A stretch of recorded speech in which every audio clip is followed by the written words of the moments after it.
All right, I'm here with senior defense end Jacob WIAA. How you doing today?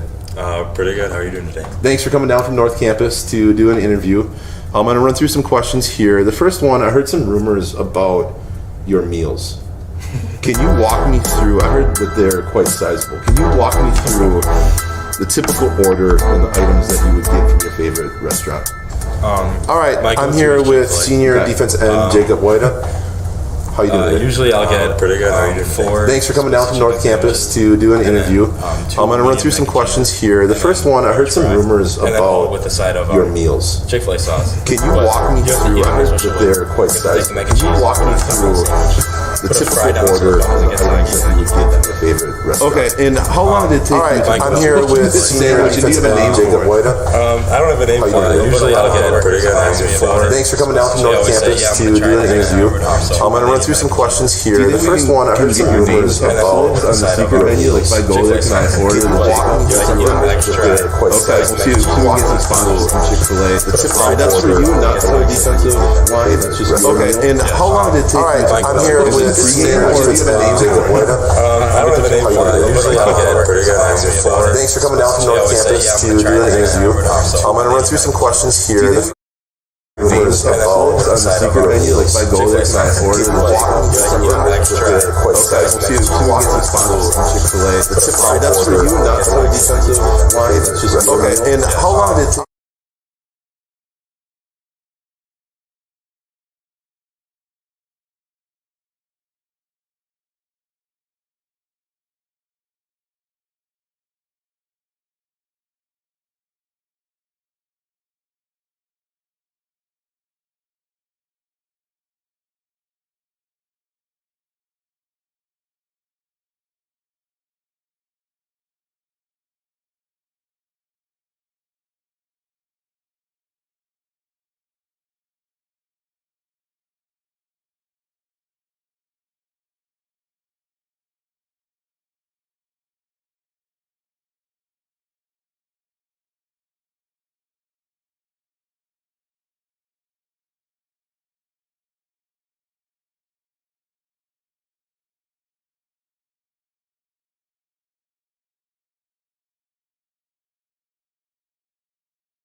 Talk to me a little bit about the keys to your success this year on the defensive side.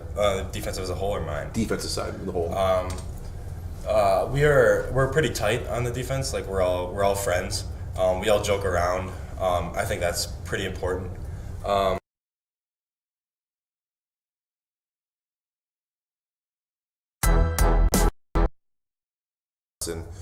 Talk to me a little bit about the keys to your success this year on the defensive side.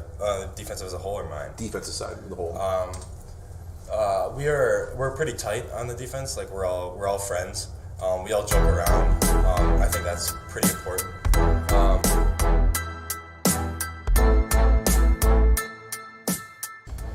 All right, I'm here with senior defense end Jacob WIAA. Talk to me a little bit about how you doing today? Your success. Pretty good. How are you doing today? Thanks for coming down from North Campus to do an interview.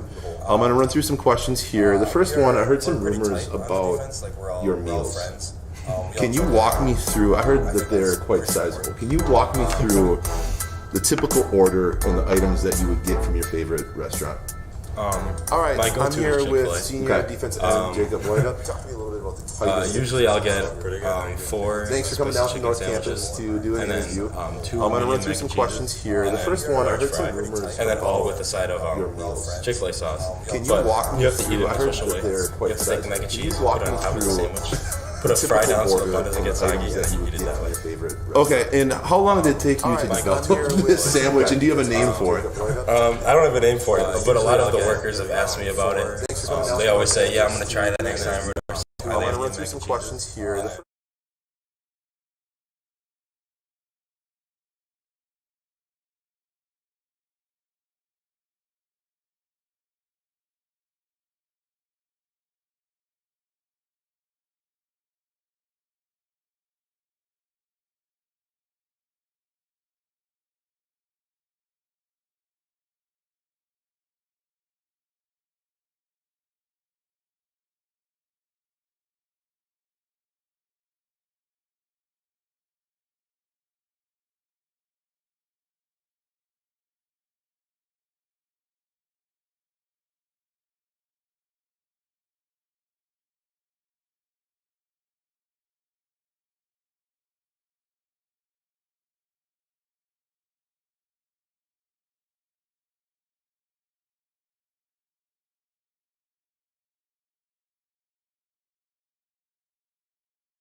All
right, I'm here with senior defense end Jacob WIAA.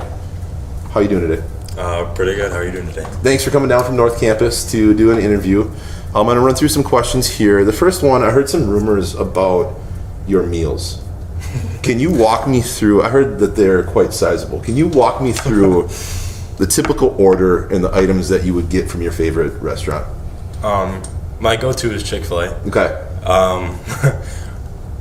Usually I'll get 4 spicy chicken sandwiches, and then 2 medium mac and cheeses, and then a large fry, and then all with a side of Chick-fil-A sauce. But you have to eat it in a special way. You have to take the mac and cheese, put it on top of the sandwich, put a fry down so the bun doesn't get soggy, and then you eat it that way. Okay, and how long did it take you to develop this sandwich, and do you have a name for it? I don't have a name for it, but a lot of the workers have asked me about it. They always say, yeah, I'm going to try that next time or whatever, so I think it's kind of cool. Do you think we can get your name attached to this on the secret menu? Like if I go there, can I order the Jacob or something? I can try. Okay, we'll see if we can get some sponsorship from Chick-fil-A. That's for you and not the whole defensive line? That's just your meal? Yeah, it's just me. Oh, okay. Is this pregame or? It depends on who we're playing. And speaking of our defense here at Arrowhead, it's been tremendous all season. It's been one of the best defenses in the state of Wisconsin. Can you talk to me a little bit about the keys to your success this year on the defensive side? Defensive as a whole or mine? Defensive side, the whole. We're pretty tight on the defense. Like we're all friends. We all joke around. I think that's pretty important. We all have a lot of experience, except for a couple of people. But it's not our first year playing or first year starting playing on varsity, especially for the D line. Mm-hmm. We're a lot of second year starters. Sure. So I think that's really important. So that experience in the past has really helped you going forward this season. Yeah. Your defense is giving up on average 90 yards per game rushing. What's a greater number? The average allowed rushing 90, or the total number of pages actually read of To Kill a Mockingbird in my class sophomore year? That's an easy question. I feel like the yards. Yards is a bigger number? Yeah, I wasn't shocked by that either. What you missed by reading To Kill a Mockingbird is there are a lot of symbolism used in the story. So my question is this. What object would represent the way you play football? Object. Fire. Okay, and why? Can I swear? No. You gotta play like there's a fire under you. Okay, so intensity, getting off the ball, and getting after the quarterback kind of represents that. which is a really good segue. I want to break down a couple plays of yours this season. So we're going to run through. I just want to get your input. This is first one against Waukesha North. Do you know what happens in this play? Yes. Do you have a guess? Yeah. Okay. We're going to run through what are we thinking here as the play goes on, and is this the first time this resulted in a touchdown for you? Is this the first defensive touchdown you scored in your career? Yeah, it's the first time I've ever carried the ball in the game. Okay, we're going to get to that in a second too, because it was obvious that you don't hold the football very much. So we're going to run through this play and talk me through kind of what you saw on the field and what made you kind of get in this position. All right, this is odd too, first of all. So the whole D-line's stunting this way. Okay. My job, and as the running back rolls out, is if the O-line doesn't really block me, I have to, my job as the running back. I have to yell screen to the linebackers, and I have to drop back. So you're stunting towards that way, your whole D-line, so good job putting us in that position, and then you're in charge of the running back as he comes out. So you come off of your block and get in the way, and somehow miraculously caught this thing, right? Okay, so now what are we thinking as you have the ball in your hands? What is going on in your mind? It's kind of a blur. I remember as soon as I caught it, I almost got like numb. I was like, oh my God, it's happening.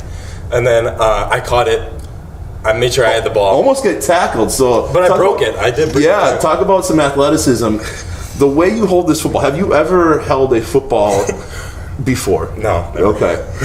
But what does it mean then? You talked about the camaraderie, the friendship you have. What is this moment like when you get to the end zone and you turn and you get to celebrate with your close friends there? It was pretty cool. I wish I did some. We as a defense, we all had an agreement that if one of us got a touchdown, we'd spin the ball. We all get in a pose. We'd look at the camera and take a picture. But I was too excited, and Terrell was right there, so I just chopped. You know who else is excited that you didn't do that? I'm sure is your D coordinator for Terrell. I'm sure he's very excited that you made that decision not to do that. Next play here we're going to pull up is against Waukesha West. And so this is, again, we talk about you kind of have that intensity. Play like, there's a fire underneath you. Get after it. Have you worked through your different pass rushing techniques? Is that something that you have sort of honed in on this year as a senior? Yeah, every day we do different pass rush moves, and I've always been told to focus on 3 really, really good ones. Okay, and what, I think this is. And so, what are some of those different things that are in your arsenal? What are some of your top 3 moves that you have? My best is a spin move, which I think is this play. My next one I'd go to is a long arm, and I just take him, chuck him away from me, and it's pretty good. And then my next one would just be a chop, flip my hips, hit his shoulder, and rip. Okay, so you're talking about a pretty good arsenal, right? So the spin move, which we're going to take a look at, you're really relying on your athleticism, right? Speed, athleticism. The long arm, you're going to talk about just more strength, right? Being able to do that. And then the chop, rip through kind of a little bit of a combination of both, right? So we're going to play this through and just kind of talk about how do you execute this? How do you set this up? And how do you know when to go to this move? Starting off, as soon as I see it's a pass, I have to obviously go outside. That's my lane. I cannot go inside or else I'll get yelled at in film. Okay. That's not fun. So in this one, I fake that I'm stepping inside. Can we run this back quick? Here we go. I fake step inside, and as soon as I fake it, step inside, and I see that he goes that way, I have to chop with my right arm and spin, and my other arm will always come around and try to hit his helmet, so his helmet ducks down, and there's no way he can recover. Tremendous effort, tremendous play. Again, hopefully we see more of it this Friday. Now, as we transition away from these plays, I want you to kind of think back. You're a senior, you're in the postseason, and I know the season's not done yet, but as you kind of look back right now through your high school career, what are 1 or 2 memorable moments that are going to stay with you as you transition away from Arrowhead? I'll say every Thursday, the D line and O line goes out to dinner. And is basically keeping Chick-fil-A in business with the... No, we go to Buffalo Wild Wings. Oh, okay. That's even crazier. Okay. But I'll always miss that. I'll always miss our team talks that we'll have before and after practice. They're always interesting. Someone's always in an argument, and there's always one person we pick on. My pick 6, I'll always remember that. Awesome. Well, again, thank you so much. Good luck this Friday against Madison Memorial, and hopefully more success as the tournament continues. Thank you.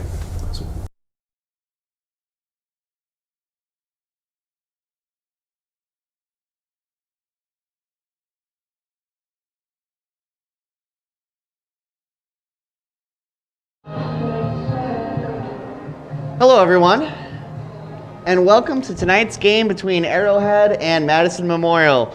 I am Ryan Andrews, joined tonight by Andy Johnson. Andy, how are you doing tonight? I'm doing great, Ryan. This is an amazing evening. The temperature getting down to 48, getting a little chill in the air. But what more could you ask for a level 2 game, having a game at home against a quality opponent in Madison Memorial? I could not ask for anything more. This is outstanding. Both teams come here tonight, 8-2, 5-2 in conference, and it's going to be a great matchup. Yeah, Madison Memorial took care of their level 1 game last week by beating Milwaukee Pulaski 56-0. So they had one of those first round games where they came out and were dominant. Arrowhead got by Janesville Parker last week, 41-14, and took care of business as well. Talking to Coach Rauch this week, their defense gave up a lot more rushing yards than they were expecting. But ultimately, what he said, Ryan, is that Arrowhead's defense got 2 turnovers in the red zone and had a goal line stand. So he's happy with their fight. But yes, we're going to see how do they come out and stop a team in Madison Memorial who is going to line up in under center with a fullback and try and really run the ball this game. And we'll see what kind of adjustments Coach Rauch and his staff have made on the defensive side. Well, I can tell you one thing. Coach Rauch is ready for this game. I know for certain because I saw a little pregame interview over on Arrowhead streaming on YouTube, and I got to tell you, he's got his boys ready to go tonight. Yeah, it's a great interview. It's a good look into his mind. Arrowhead streaming on YouTube if you want to see that interview, and if you didn't catch the interview with senior defensive end Jacob Whita, you can catch that over there as well. All right, now let's talk, Andy, about the playoffs. This is a level 2 matchup. What does the winner of this game have to look forward to next week? Well, if you're Arrowhead, you get another chance to play a home game. This is, as I said last week, the first time that Arrowhead has been a number 1 seed since 2014. This is the first time since 2015 where we hosted a level 2 game at our own stadium. So one of those benefits of getting that number 1 seed, and we know that some people are rumbling about it, but one of those things comes along with the number 1 seed is not having to travel for those opening 3 weeks if you are able to continue. So Arrowhead has a great opportunity to come out here and execute. Like we said last week, if they don't turn the ball over, which was the downfall of the 2 close losses they had during the regular season to McGuanago and Muskego. If they can avoid those turnovers, they are as dangerous of a team as anybody in this bracket, Ryan. Well, let's hope that they can avoid those turnovers and just have a good, clean game. Yeah, and as you look at that bracket, I mean, look at the quality of football around the state of Wisconsin. It's a great night to celebrate football. Those of you that are tuning in or going to watch this game, thank you for being here. Good turnout so far. But also other games across the state. You have Hamilton and Marquette. The winner of this game will play the winner of Sussex Hamilton and Marquette. On the bottom side, you have Muskego playing Franklin. That's another great matchup. You have Badger and McGuanago, another great matchup. Neenah, Kimberly on the other side. So if you are a high school football fan, this is one of those nights where you're kind of checking the leaderboard, checking the scoreboard to see who's going to be able to continue on to level 3 next week. Who's going to get to November, Ryan? That is something that Arrowhead has not done in a while. They have not made it to a level 3 game, again, since that 2015 season. So we're hoping that we can turn that around here tonight. Absolutely. I mean, making it to November, that's something that not just the football team, but the whole school is going to remember. It's a big deal anytime you can make it. out to Madison, Wisconsin, get to play in or watch your team play at Camp Randall. I know that if Arrowhead makes it, I'm planning on being in a luxury suite. Yes, absolutely. But the coach in me, or the ex-coach in me, Ryan, says we got to focus on one game at a time, right? We got to take care of business tonight, and I'm excited to see what they have up their sleeves for us. I'm actually more impressed, Ryan. Did you catch what Madison Memorial did as they left the field for their warm-ups today? Absolutely. I got to tell you, the athleticism off the charts. So those of you, I'll try and describe this the best I can. As teams are warming up before the game, they'll run through their offensive plays, defensive plays, and they'll have a scout team for both offense and defense just to warm up, get your last minute run-throughs. And as they do that, the rest of the team lines up behind them. A lot of times, Ryan, it's so you don't have the other team looking and seeing what you're doing. They end that warm-up to go into the locker room before half by sending a guy into the end zone and executing a punt. As they punt it, all of Madison Memorial's teams runs after this guy in the end zone, lone guy. He catches it, the punt that is, and immediately does a backflip, and the team surrounds them. That was a very entertaining way to end their warm-ups. My question to you, Ryan, is if that guy scores, do you think he throws a backflip as his celebration? I think there's no way he wouldn't backflip. I mean, if you're going to backflip at the end of warm-ups, why wouldn't you after scoring a touchdown? I mean, I know I would. Unfortunately for our viewers, I will not be making it onto the field in any capacity, so there's not a chance that we'll get to see a backflip from probably anyone in this booth. I see they brought out the very large American flag. Yes, they sure did. Let's take a nice look at this for our folks at home here. You're really going to appreciate the size of this flag.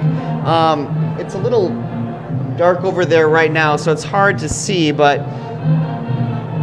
later in this evening, you'll be able to see it a little bit better. Just the flowing stars and stripes. I know one of the challenges, talking to the coaching staff this week, unique situation this week, the kids were off Thursday, Friday, due to our schedule that we have here at Arrowhead. So they were doing everything they could to make sure those players stuck to a routine. They got up this morning and had a check-in, but did you see, I think they went over to the fire department. Yeah, I did see that. I saw some pictures on social media. Folks at home, you can check it out on Twitter, following Arrowhead Football. And it's great to see the team being involved with the community. Yeah, that's absolutely. Really great. Absolutely. That was a really nice idea by the coaching staff. Let those players go out and be part of this community, help kind of bring them back together after last week. So good job by Coach Harris and his staff to use that downtime that the kids had off of school and do something positive within the community. Did you do anything positive with your time off, Mr. Johnson? Sleep. I mean, I worked on getting my centered myself a little bit. That's good. You're well rested and ready for an exciting night of Arrowhead football. Absolutely. So, how about yourself? Yeah, I got some extra sleep as well. Did a little, I don't want to say spring cleaning because we're in the thick of autumn, but I guess just getting ready for trick or treat tomorrow. Got to clean up a little bit. Got the family coming over for a big trick or treat day. Us as well. We're excited. We have some family and friends coming over to do some trick-or-treating. We can make a big batch of chili. So it's going to be a nice day of trick-or-treating, college football tomorrow as well. But again, 3 minutes away from the start of our kickoff here between Arrowhead and Madison Memorial. We're going to stay in the moment, Ryan, and really just see what this game delivers tonight. Absolutely. I couldn't be more excited about staying present, staying in the moment, because Arrowhead, led by Coach Harris. Madison Memorial is coming at us. They're led by Coach Harris. I mean, you can't You can't make this stuff up, folks. The Harris Bowl. The Harris Bowl. I like that. Both schools, I mentioned earlier, have identical records. Their enrollment is, within 80 of each other.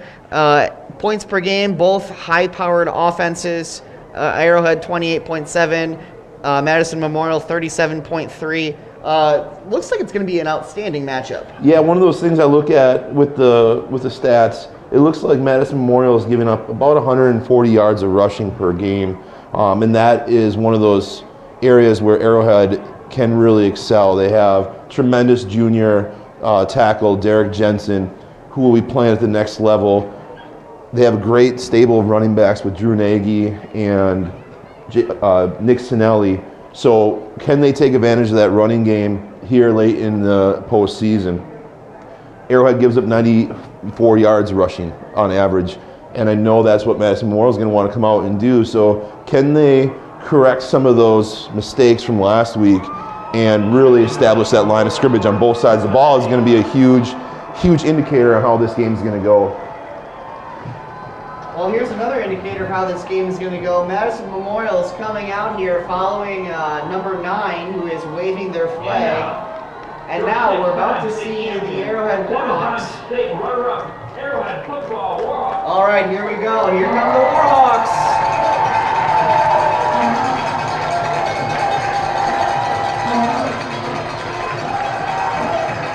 Absolutely. Tonight, of course, is a pink out.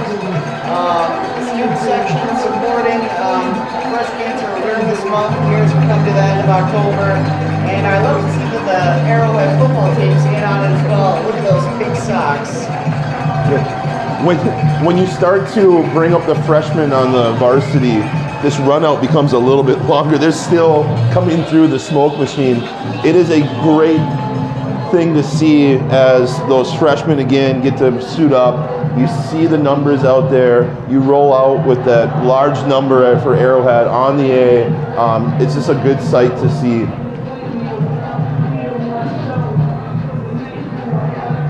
can't be a nice little bit of Friday night lights in the playoffs.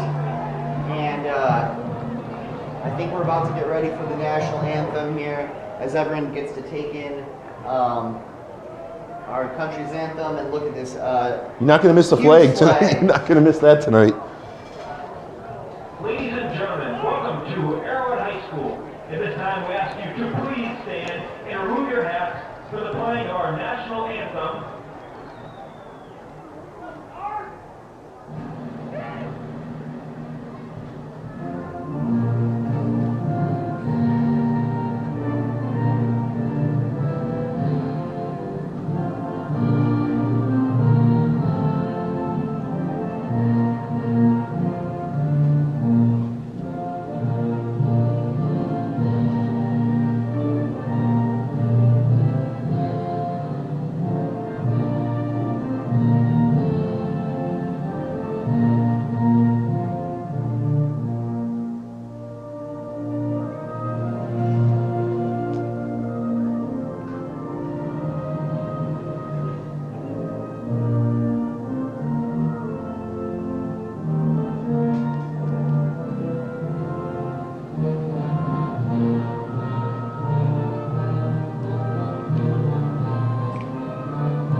All right, here we go, Ryan. We're going to get underway here. Try and figure out who is kicking, who is receiving.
and get a quick 3 and out, Ryan, and get this game started.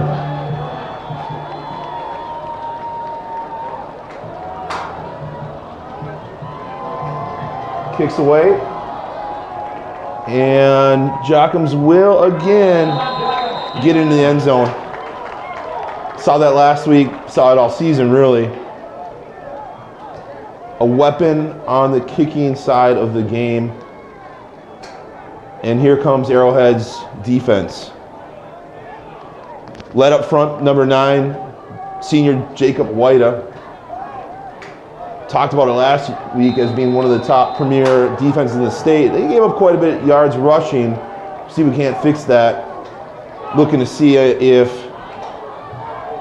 junior Jace Gilbert is back, and it does not look like it. So a second week he has been out on the D line. I formation for Memorial. Handoff up the middle, and that's 26. Bryson Cunningham with the carry.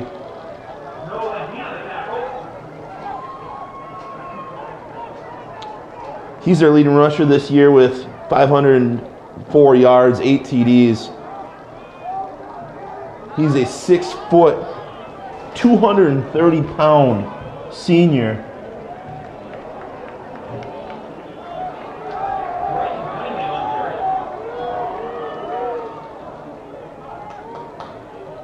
Another I formation to start the game. Fakes it, looks deep. Caught, nope. Juggled. Good defensive play by Arrowhead. Broken up. 3rd and long.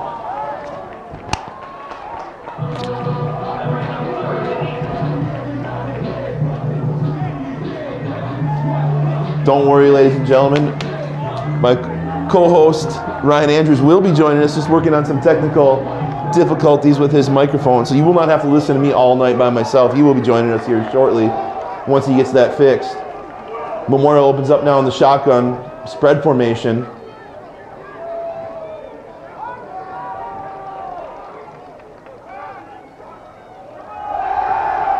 Brings pressure off the edge, looks deep, incomplete.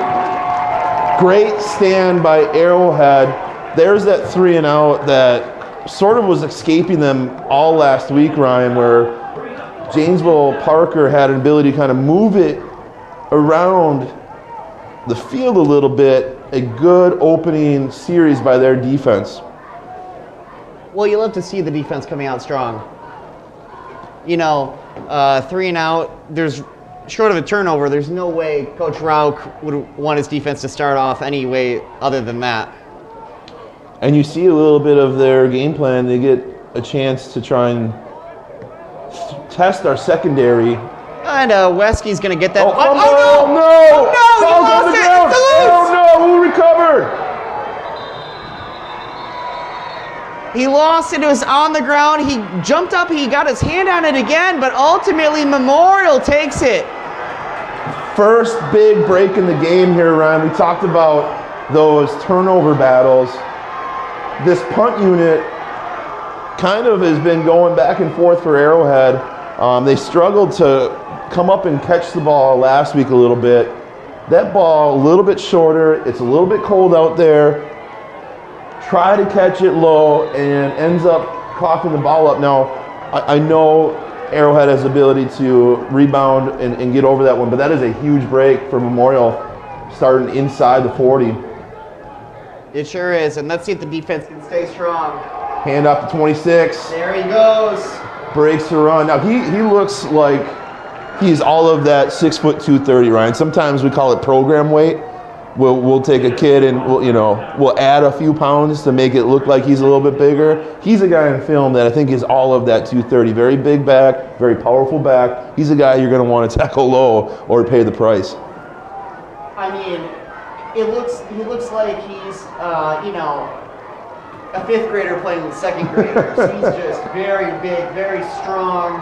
You want to get him wrapped up at the line of scrimmage. He's one of the guys that you don't want to get a full head of steam in that secondary. So let's see if Arrowhead here can do again what we called last week, a little bend but out break. Batted down. Great play. Big jump there by Bakari Konda. He says, not tonight, not now. That's a great job. You're not going to get to the quarterback. You see him in the throwing motion, and he got up and showed off that vert a little bit. He very athletic. He made a very athletic play getting that ball batted down and putting us into a nice third down here. I've never seen Bakari jump that high. That was fantastic. All right, so 35 now. 35. Again, after that huge fumble on the punt return attempt. Pressure off the edge. Oh, sack! Great job. That is a good job by Coach Rauch, understanding what their play out of that set might be on a third down. He brings pressure right where that quarterback was going to roll out to. So that is a sack by execution, but that's a sack by preparation in the week leading up to this, as Coach Rauch dialed up the perfect call there, forcing a punt. Good stand by our defense to get off the field. Was that Woida? Could you tell? I could not tell. It was a single-digit player. It just, so my guess is it was Jacob Woida, but I can't say for sure. Either way, nice sack. And here we go. This time it's going to be let go. Yep, and that's a nice job with that coffin corner punt where you angle it away from the punt returner, and you're looking for that to be down inside the 10, and that's a really good execution. Now, we need to flip the field. Come out and pick up some first downs, and let's lead a drive here. Let's get our O-line going a little bit and see if we can't get a nice drive here to get out of the shadows of our end zone. Arrowhead led again up front on the offensive line, junior tackle Derek Jensen. But Ryan, sophomore quarterback Vance Holtz has done a tremendous job this year in stepping in and playing quarterback for Arrowhead here. He sure has. You know, been watching this team all year, and it's easy to forget he's only a sophomore with the poise and I guess just patience he shows out there. Yeah, he's a tremendous skill set for a sophomore. Again, it's hard to remember sometimes that he is a sophomore, but really more so his poise. He doesn't seem to get too high or too low, seems to keep an even keel about him, and he has the winning skill set to lead this team to victories here in the postseason. They have a nice run. Drew Nagy outside zone to the right. Again, no surprise where you have your tackle, Derek Jensen, on the right side. So good opening throw, taking what was there, and then coming back with a run for a first down, moving the chains, see if we can keep the momentum going here for Arrowhead.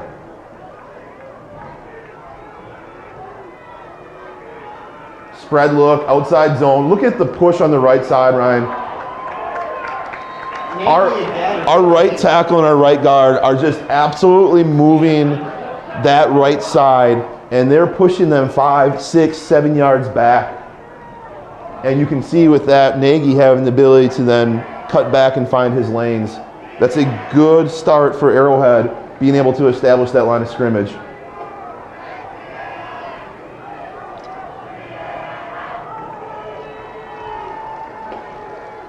Spread again. Outside zone, fake, nice set up this screen. Chris Walsh, nice short play. You know, a lot of games like that are going to help keep the offense on the field, keep those chains moving. Absolutely, and I like the play call. They haven't shown a lot of what we call counter plays to their outside zone. There hasn't been a lot of misdirection or naked boots off of that. That's the first time I've seen them fake outside zone one way and then do something back the other way with a short dump off. And a guy like Trip Walsh, get him going. 3 touchdowns last week, another run, outside zone. Nagy just maybe a yard on the play there, maybe 2, depending on where they spot it. Good job by the Memorial defense, the Spartans, to stop him on that one. 2nd and 8. But as saying, Trip Walsh had 3 touchdowns last week. Somebody that wasn't targeted as much throughout the regular season, but we saw his playmaking abilities. So between Andrew Wesky, Trip Walsh, Kyle Yankee, just a lot of playmakers on this Arrowhead offense. Yeah, you know, I think the coaches over at Purdue saw his performance last week, because I think He was just offered a preferred walk-on. Preferred walk-on, there. absolutely. Yeah. Mhm. Congratulations to him. Goes Goes deep. to Walsh. Speaking to Just off his hands. And there's some of that skill set we talked about. A corner route is a very tough, probably one of the most difficult throws a quarterback has to make. As that wide receiver makes the break towards the pylon, he's running at a 45-degree angle away from you. But Vance Holtz absolutely dropped that in the bucket. I'm sure Trip Walsh would love to have that one back. After we just got done singing his praise, Ryan, he had a chance to look really good there, but I know he'll come back and make some plays down the road. Yeah, and also it made us look good talking about him, and then they hit him. Here we go with another throw. Oh, This one overthrown, intended for Yonke, and it was almost intercepted in and out of the hands of Ray Cruz Perez. I'm not sure what kind of concept we were running offensively. It looked like we had three guys all in the same vicinity. I have to imagine there was some breakdowns in assignment there. Generally, you want to space your wide receivers out unless their play was to call 500 and just choke it up to a group of players. But I'm sure offensive coordinator Kyle Burlingame has a different design for that play. So see if we can't fix some of these mental mistakes early, as Arrowhead's going to be forced to punt here on 4th down. Yeah, this is after this punt attempt. This is going to be Madison Memorial's 3rd possession already, and we're less than 5 minutes into the game here. You know, maybe just a little bit of the nerves for level 2 as we start here. Oh, great roll. Great punt. That is a way again. As Yonke downs it inside the 5. So we didn't get points there, Ryan, but it was a really good job of flipping the field. Field position is a vital part of this game. Arrowhead was down inside the 10-yard line, pinned down there by Madison Memorial, picked up a 1st down, picked up some yardage, and then were able to pin them back down inside their own 5. So good job of executing and getting some field position now to let our defense go to work and see if we can't come up with another stop. Well, it's going to be a little bit easier with this great field position. 1st and 10 from the 3.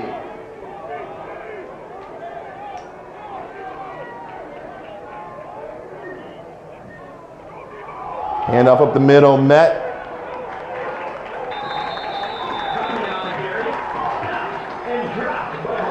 Ben Hartzell has been a tremendous player for Arrowhead this year, really having to fill some of those shoes left behind by the injuries of Thomas Curry. Those two were a dynamic duo at linebacker. Hartzell has now kind of taken over that role, and he is doing a great job for our Arrowhead defense. Memorial's back to their I formation under center.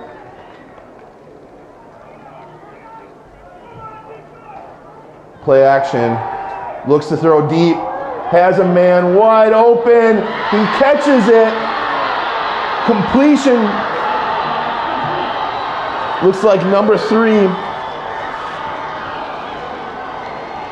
Mekhi Ward, their leading receiver.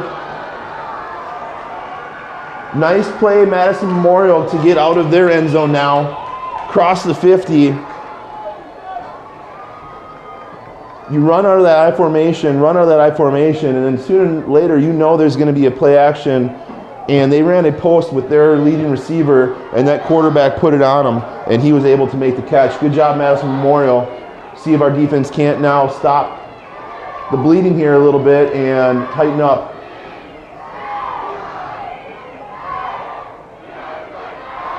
Handoff, 26. That's got to be a holding on the outside. It looks like they're going to call it.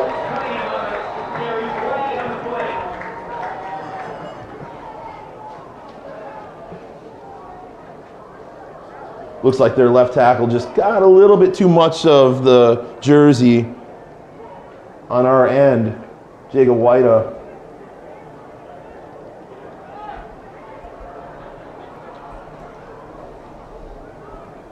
Ryan, we good? We're good, baby. And back in the game. I like it. We're back. Now the mic is on. You know, sometimes, folks, technical difficulties are a gift. They give you a chance for your partner to just shine, and we're really going to appreciate that. But we should be all set for now. If my audio cuts out again, you know what? We'll make some more moves, but we should be ready to go here.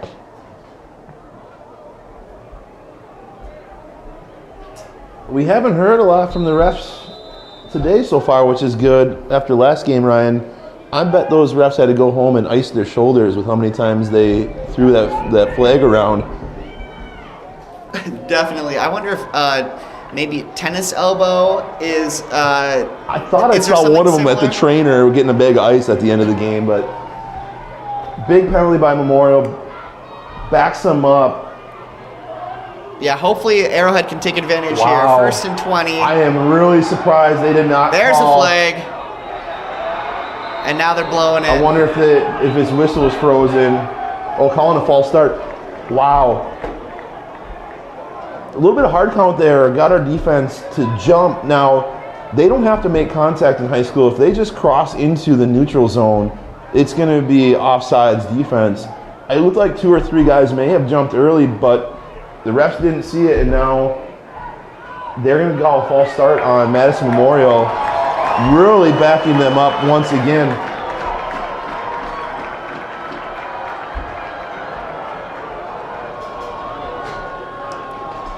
And these are those types of mistakes that teams just can't make at this time of the year to overcome. It comes really hard to overcome now. We're looking at 1st down and 25. Yeah, it's certainly not easier. And as you mentioned before, maybe a little bit of jitters on both sides here in the level 2 round. It's understandable. You know, the emotions are running high here. It's a level 2 playoff game. You know, you've been thinking about it all week. And finally you get out on the field and you just kind of have to settle into the game a little bit and look to see which team can do that first. Which team can kind of settle themselves, get their feet under them a little bit, and start playing their brand of football. 2nd and really long, 21 here. Yeah, fortunately, the defense for Arrowhead seems to have come out, ready to play. This is their 3rd possession of the night, and so far they've been doing a really nice job of containing this potent offense. Absolutely. I mean, besides that one deep post shot, they've really shut down Memorial, and I have a feeling that is the way that they're going to try and attack Arrowhead. They're going to try and put their perimeter players out in space and see if they can't catch some long passes over Arrowhead secondary. Okay, so 3rd and 21 coming up here. Ball's on the 46-yard line. You just have to understand, if you're the secondary, you can't let people behind you, Ryan. You can always rally, keep people in front, know where the sticks are, and see if we can't just get out of here again and get off the field. Definitely. And if you're the D-line, I know Jacob White and company, you're looking at what's your pass rush technique going to be as you are going to try and get to the quarterback. And you see a quick pass. What a hit! Wow, great catch, but going nowhere. Tyler Carnell. Wow. It was there immediately and just really brought the thunder down on the Memorial receiver. Good concept by Memorial, snuck their back out. But Arrowhead was not fooled, and Tyler Carnell absolutely just laid the wood. Now that is a legal hit, Ryan. That is a hit, though, that will ignite a team. That is one that gets the sidelines going, gets everybody's juices going. You can see some of those plays impact the team for Arrowhead for all the other different players as they are celebrating Tyler Carnell's hit. Yeah, Trey Washington, I don't think was expecting that at all. Great hit by Tyler Carnell. As the offense is poised to take over here with not terrible field position. Looks like they'll get it on the, what is that, the 26, 27? Yeah, that is a little bit of a miscue on Memorial's part. They were able to get that coffin corner punt last time and get Arrowhead inside of the 10-yard line. That one, a little bit of that hosel rocket, as you had said before. A little bit of a shank off to the side allows Arrowhead pretty good field position. And let's see where they pick up now. I know they want to see if they can't get a drive going. All right, Holtz is in the shotgun. He's going to hand off to Nagy. Outside Nagy's zone running right. Good job by Madison Memorial stringing it out as Nagy gets Oh, wow. the first defender. Nagy thrown backwards about a yard or two. Stays on his feet and turns it into a short gain. It's a hard one there, Ryan. He avoided getting the negative play. Nice individual effort, but ultimately good job, Madison Memorial. You gave up a lot on that outside play earlier in the previous drive. That time they shut it down, so let's see what Arrowhead can do to counter their defense now as they're starting to warm up as well. Oh, no. Oh, near disaster. Holtz attempted to throw to Yankee on the right, and man, right into the chest of a Memorial defender. Well, we talked earlier, Ryan, about Prince Ralph doing some preparation during the week and putting his defense into success. That is a play that we have seen Arrowhead run quite a bit into the boundary, short side of the field, a quick little screen. Madison Memorial was ready, and they pounced on that. That was a pick six if that defender could have held on to the football. Big third down, Arrowhead. We really want to make sure if we can get some positive play here. Looking down the middle. Trip Walsh! He's still on his feet! Going. The block play here, and he's going to take it all the way to the house! 10! Goal! Touchdown! Arrowhead! Take a lap, boys, at home. What a play by Arrowhead's offense, hitting Trip Walsh across the middle, and why not? 6'5", what is he listed at? 6'6", 6'5", he's got a tall frame. Put the ball up where he can go get it, and you see him in the open field. He's not just a tall body out there, he's an athletic body, and that is a great play by Trip Walsh. Just when the offense needed it most. It felt a little stagnant, near disaster on the almost pick six, and Holtz just cool, calm, and collected in that pocket. Just waited and waited till he saw Walsh, and Walsh just took care of business from then on. Well, we talked earlier as a sophomore, you think, I almost throw a pick six. You might get gun shy. You might have that in the back of your mind as you're asked to throw again the very next play, but not Vance Holtz. That's where that poise and confidence comes into play. Sits back and absolutely rips one down the middle on target. And what a game, Ryan, where you have, again, a possible swing from being down 6 to being up 7 here for Arrowhead. So good job overcoming some setbacks for Arrowhead and getting on the board first. Yeah, hopefully that takes a little bit of the nerves out. Everyone can just take a deep breath on that Warhawk sideline. And you know what? Here we are. We're playing football. This is what they love to do. That first time you get in the end zone, I think really is going to help set the team on the right path for the rest of the game. And on the other side of the ball, you know, as a coach, when your team goes down, you really are looking at how does your team respond to adversity. This is a time as a coach you want to see what your leadership does. What do those seniors do? How do they respond in this moment? And you know, you don't have the success like Memorial has all season without the ability to respond to some adversity. So see what they do coming out with their next possession on the offensive side of the ball.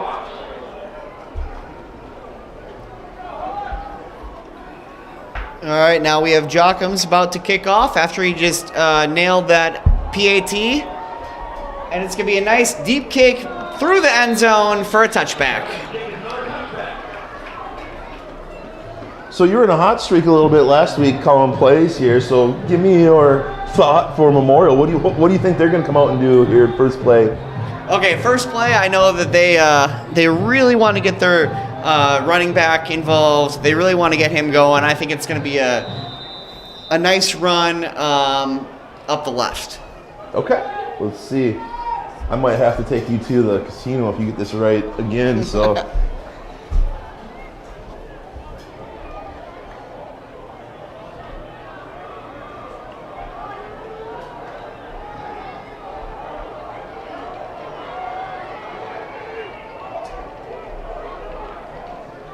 Memorial continues to come out in their I formation.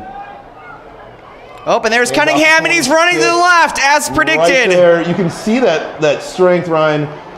A first defender there has him wrapped up, but he is not a guy you want to try and take high. You want to get down low, take out his legs, because at 6 foot, 230, he will make you look silly if you try and take him high. You know, I don't care if it takes 9 Warhawks to bring down Bryson Cunningham, as long as they get to him quickly before he can really get that momentum going, before he can really start running downhill, as they say. The defense is going to be a lot happier, I tell you that. Yeah, and he's one of those backs where, as the game progresses, he starts to really be able to insert some of his power. Those body blows early on start opening up later as the game wears on. So we'll keep an eye on that. Here comes another play action. Looking, dumps off short. Nice pickup.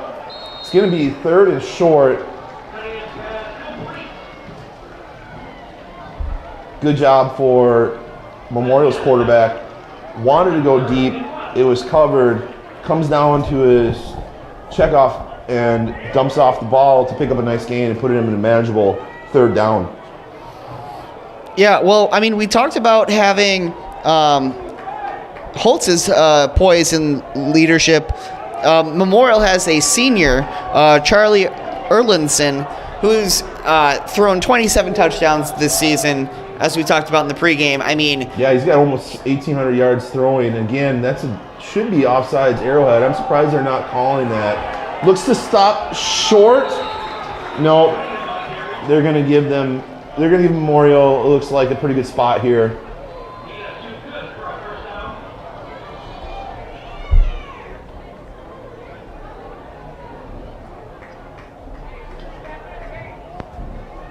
Yeah, Erlandson, the quarterback for Memorial, averaging about 175 yards passing per game, so he is very capable as well, not just handing the ball off, but throwing it all around.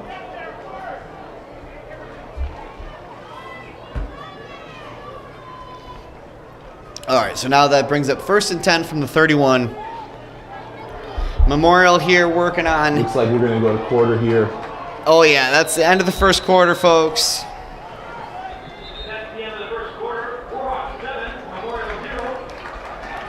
Interesting quarter. Couple mistakes by both sides of the ball.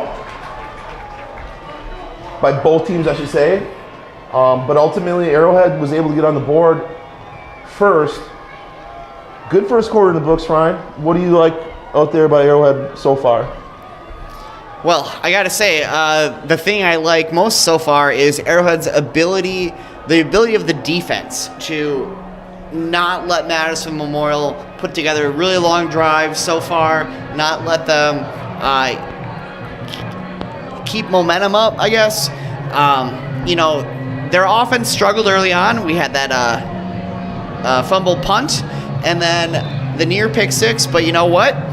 Handling adversity, keeping your composure, has really taken this team to a 7-0 lead right now. Yeah, and that's a mark of a good team, Ryan. You have games where maybe your offense isn't playing so well. You have games where your defense may not be playing so well, or the special teams. And if some of those other parts can sort of pick up the team, you know you have a pretty good team, because the defense, again, while they did well last week, they struggled in some areas, but the offense really picked them up. And now we see the defense really picking up their game as well. Oh, and here's a bomb down the right side. Good defensive play. That was number 22, Anthony McDowell. Great job leaping at the right time, getting a hand in there, and breaking up that play. Yeah, now, the one thing I'd like to see, though, that we have some of these receivers that are getting behind our secondary. That ball, underthrown a little bit, allowed McDowell to catch up and make a play on that ball. If he puts that ball out a little bit further in front of the receiver, that could have been a huge play for Memorial. So really kind of keeping an eye on our secondary, trying to keep these very skilled receivers in front of them. 2nd down. Here's another pass attempt coming. Got pressure, lots of room for the quarterback. He's going to take... Oh, he throws it deep. Oh, this time number 4 off. 4 catches it, and he takes it in. Touchdown, Madison Memorial. on a broken play a little bit as the quarterback gets out. Now, Arrowhead players back there saying, what about throwing over the line of scrimmage? It was interesting. It was close to see Memorial's quarterback. He seemed to be close to that line of scrimmage. Now, if there's any part of your body that is behind, it's all right. And then he heaves it deep, and it's just a jump ball by Memorial, just jumping up and taking it over the Arrowhead defender. Good answer, Memorial. Yeah, you know what? I guess it's irrelevant if he was past the line or not because the refs didn't call it, and this game is about to be, flag coming out here. We'll see what that is. That's going to be a false start on the offense.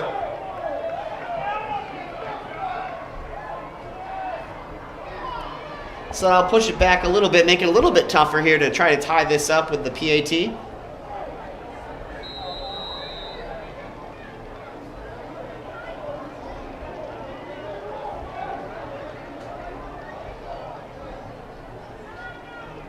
And here's number 14 for Memorial. The kick is up. The kick is no good. It missed it wide. Okay, so Arrowhead still clings to a lead, 7-6. And Ryan, it looks like Memorial has found some success with the receivers, throwing it deep. Look to see what kind of adjustments does Arrowhead make, or in their coverage. Do they want to back those guys up? How can they keep those playmakers from making those spectacular plays? Yeah, they're going to have to make an adjustment with Coach Rauch. Folks at home, you're welcome, of course, to rewind and watch that play. I just did, and it looked like it was a good throw. Yeah, I think what he had is one of his back legs was still right at the line. So yeah, in real time, I'm not surprised that you could see some of the Arrowhead defenders who were right there, kind of questioning if he was past it, but it looked like it was pretty good on the replay at least. All right, 7-6 now. This is going to be a close back and forth ball game. If you listen to our pregame show, you know that we have a couple of high-powered offenses and also a couple of successful defenses. These teams did not make it to the level 2 round of the playoffs by accident, Andy. No, they didn't. Every round that you go, you're going to have quality opponents, and so Madison Memorial didn't get here by mistake. They are a very well coached team. They are skilled across the board, and so it's no surprise that we're back in a locked up 7-7. So we're going to see who's going to blink first here as Arrowhead returns it. Almost had a seam there for Nick Sinelli. Or no, I think that's Yankee. Yankee, okay. Yeah, 5 and 8 on these jerseys are hard to distinguish at times, but that flowing orange mane gives it away. Once the helmet came off and I saw the red hair, that is definitely our favorite, Kyle Yankee.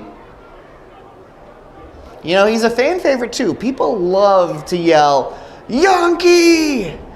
Are you sure that's not just like teachers yelling after him in school? I don't know who it is, but I definitely hear it a lot when I'm walking around the hallways, that's for sure. All right, now, hopefully for, Arrowhead fans out there, you're thinking to yourself, okay, we got that 1-point lead there due to the missed point after attempt. But hopefully the offense can just keep rolling here, have some success of their own, and not even have to worry about that point. Kind of build up a lead here. See what they want to do. Again, had some success running. Yep, there's Nagy again. Pretty good pickup on first down. Again, it's not the explosive plays that we've seen, but moving that down marker on first down, getting positive yardage, staying on schedule, and putting a drive together is something that will go a long way for this Arrowhead offense.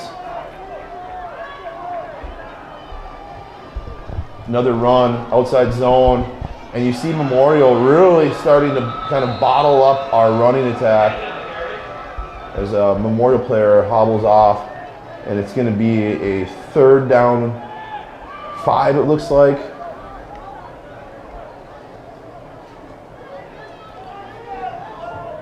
Feels like a big moment here, Ryan, where getting this first down and keeping Memorial's offense off the field is a really important spot for Arrowhead. Looks to throw a quick throw. pass to Wesky. Love it. Yeah, nice first down there. I think the whole stadium was feeling that. Those are plays that they've been running since summer in 7-on-7. Those are pass plays they run every single day in practice. Those are those timing routes, a quick little out pass that almost feels as if you're kind of just playing catch in the backyard. Now, can you do it in a level 2 playoff game when you need to pick up a third down? That's the question, and they answered right there. As Wesky rolls here. Oh, nice tackle.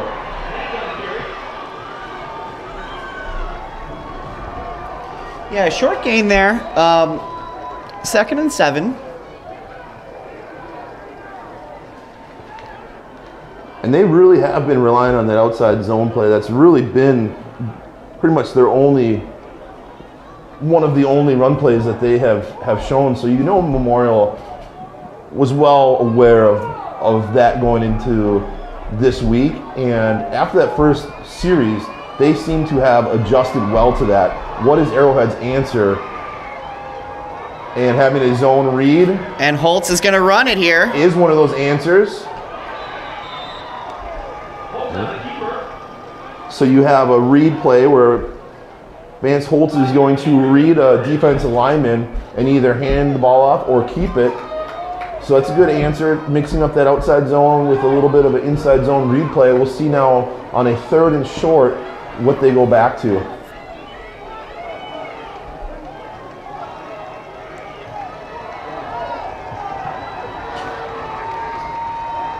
It's going to be a handoff. First down. Nice play there. Sinelli.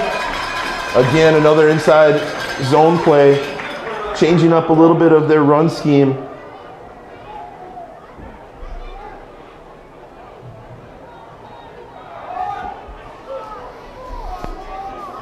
Good job putting a drive together here. Again, nothing major, no big plays so far, but short passes, picking up positive runs, and you see now us starting to take hold of the time of possession, which is really good, keeping Memorial off. Zone read again, flicks it out to Yankee! Yankee's on the loose! First down!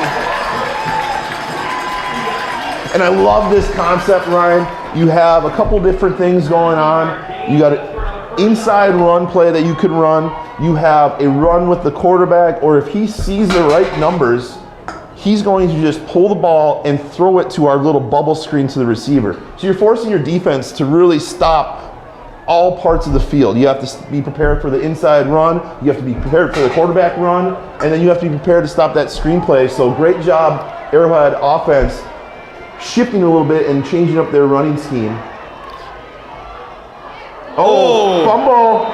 No, I think that's just incomplete there.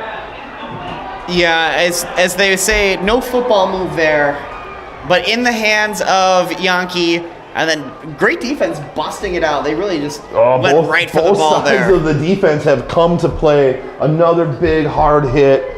Great job putting their shoulder pads right on that football and making that football pop out. Good job, Memorial. Again, we talked about some tone-setting hits. Arrowhead had one earlier. Now Memorial answers. They're trying to bend and not break and keep Arrowhead from getting down into the red zone.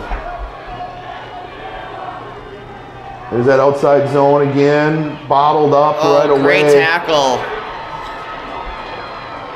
And it's going to be 3rd and long. So nice job, Madison Memorial. 2 good stops there. We'll see what Arrowhead has dialed up on 3rd down, as this has sort of been their big down, Ryan, where they've had that big long completion to Tripp for a touchdown. They were able to pick up some big first downs earlier in this drive, so we'll see what they do on this 3rd down.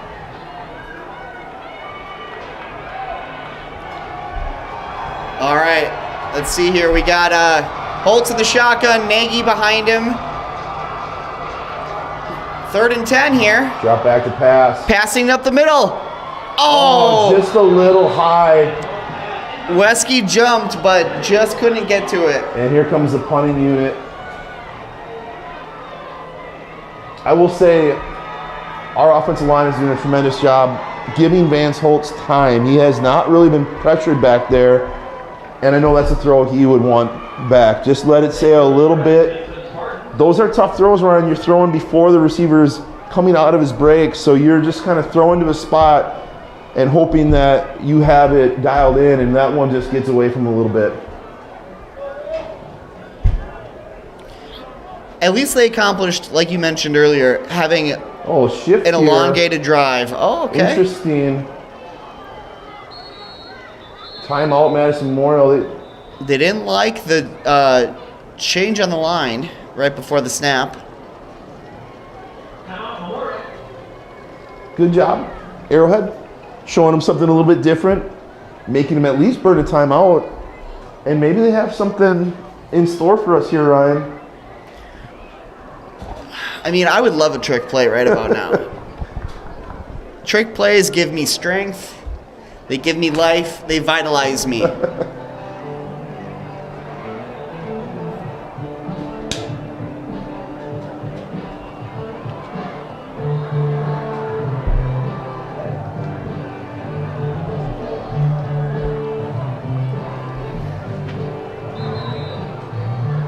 See if Arrowhead comes out in that same formation.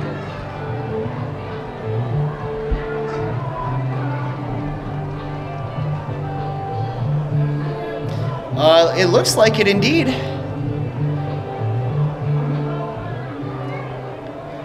So we've got Holtz back in the punter's spot here. You know, he's been known to punt on occasion this season. Interesting. Yep, and it's a little punt. Let's see here if it takes an Arrowhead bounce. Okay, not great, but they're going to be down inside the 17-yard line. Yeah, I'm sure the coaches would like that one to travel a little bit further, but I don't know how much Vance does of the punting, so we'll call it a good job executing that play. We'll call it an admirable attempt. Andy, do we have any scores from around Yeah, it the looks state? like McGuanago is up 14-0 over Badger, quarter two. I saw West and Kettle Moraine locked up 7-7. I saw Hamilton up 7-0 on Marquette early in the game. Not quite the blowouts we were seeing last week, although it is still early. Run again, got contained. Good job. Nice job getting low there, like you were talking about there. That was... And setting the edge. So our D end is we're going to want to make sure that nobody gets outside of him, and that our D end did a really nice job. Is that number 23? Do we see Jace Gilbert now back in? So it looks like he was able to return from his injury last week. That's a good sign. Absolutely. I think that was Jaden Rouser on the tackle. Okay.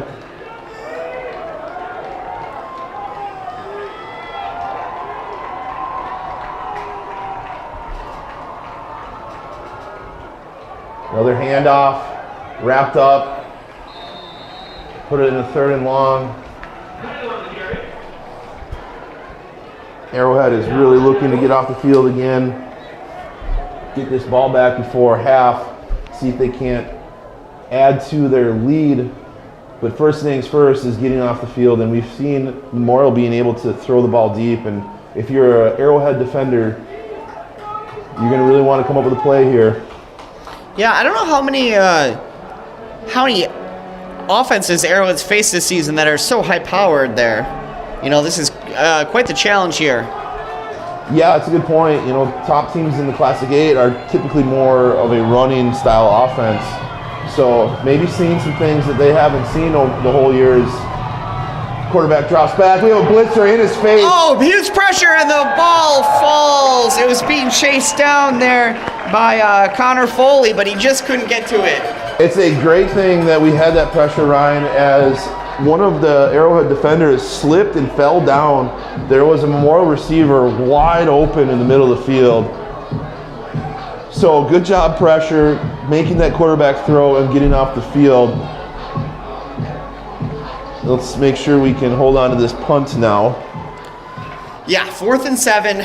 You're going to have great field position here if you can hold on to it. Maybe I don't know, maybe return it for a few yards, that'd be great. That would be great. Fair catch, I always said as a coach, fair catch is great.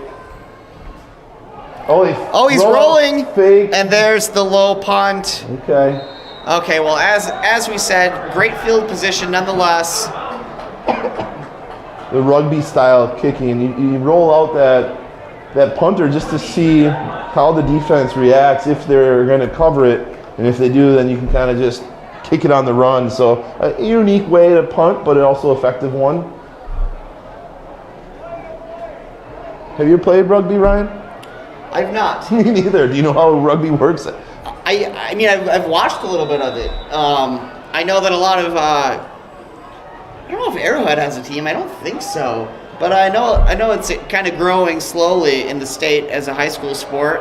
As Sinelli rumbles ahead for a first down. I love it. More of that inside zone play as Arrowhead comes out, changes up again their scheme a little bit. A lot of outside zone run plays to start where they're handing the ball off and trying to hit the outside of the tackle on the outside zone play.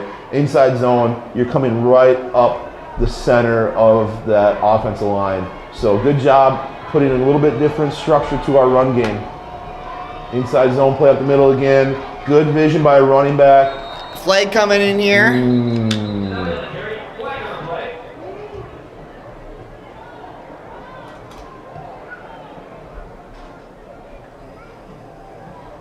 And Memorial is pointing at Arrowhead. It was kind of at that spot where you generally see holding. I've learned that you can't really. But it looks like they're going the other way. Yeah, I so. was going to say, you can't really trust the pointing. It reminds me of the great Shaggy song, "It Wasn't Me." You really can't trust someone's words in these situations. We got to see what the officials say. It's almost as if everybody points at Arrowhead that they will point it into existence. But as it is, first down Arrowhead. Getting right into this red zone area. What do they have dialed up?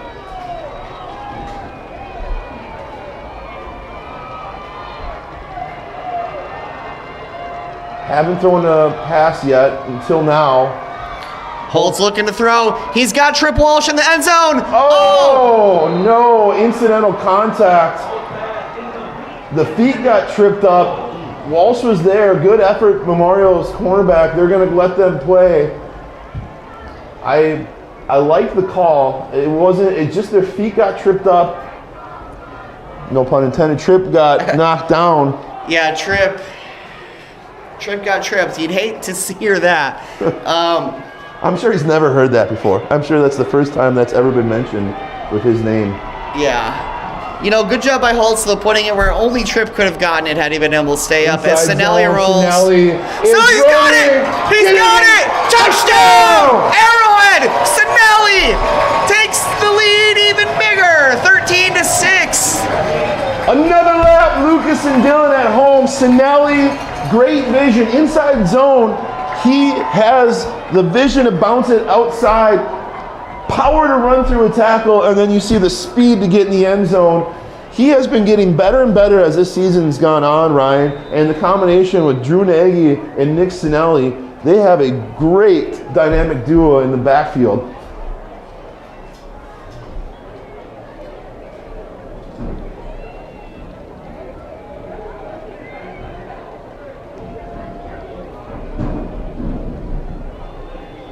Oh. Memorial came close to blocking that one off the edge. But it is pure. But it is through. Arrowhead now has opened up 8-point lead.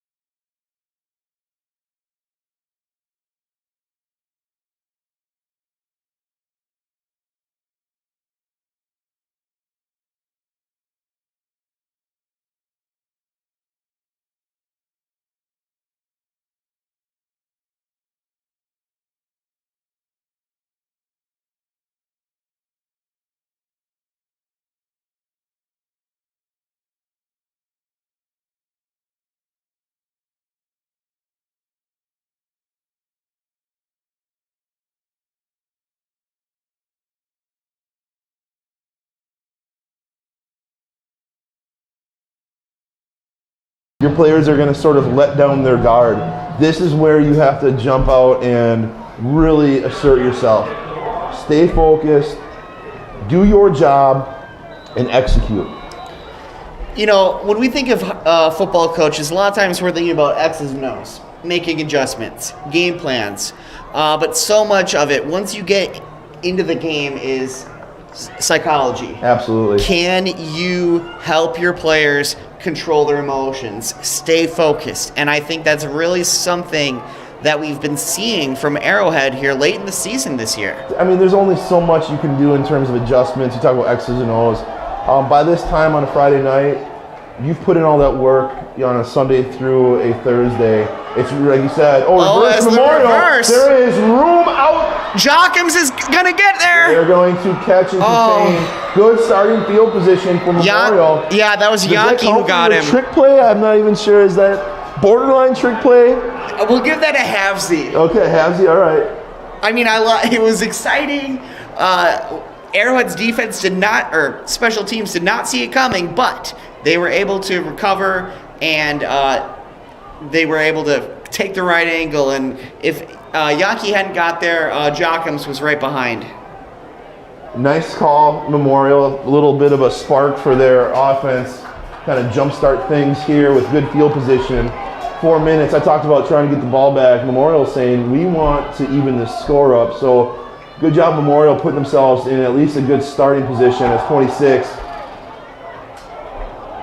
Bryson Cunningham takes the ball and picks up a nice play on first down, about 4 yards. Yeah, Cunningham is really the kind of guy, you know, kind of like the bus back in the Absolutely. Good call. Steelers days. Jerome Bettis. Who, you know, you just got to keep slowing him down. You don't want him to get loose. You don't want him rambling and bumbling into the open field. Hands-on at the line of scrimmage. You want to make sure you have multiple Warhawks wrapping up, because you're right, if he gets open field and ahead of steam, he's a very dangerous running back in the open. All right, 2nd and 6 here from the 49. Oh, Ben Hartzell showing blitz. Quarterback wants to make sure everything's in line. Outside pitch to 26. Cunningham's rolling. He's rolling. And a good tackle made by our cornerback. Yeah, getting low, like you said, getting real low and not letting Cunningham push anyone over. That's a good individual play. You don't want to wait for that guy to come and meet you. So our cornerback came up hard and made a good sure tackle to give us a chance to get out and off the field on 3rd down. What do you like, Ryan? You go back to number 26 here for Memorial? Or if I'm Memorial, I'm riding that young man for a little bit longer here. Riding that bus. 3rd down, short, I formation, turns, hands off to 26, penetration right away. Oh, and yeah, who else? Jacob WIAA comes up. And that's what you want out of your senior leadership on Arrowhead, making big plays in big moments. And that's what Jacob WIAA has done all year.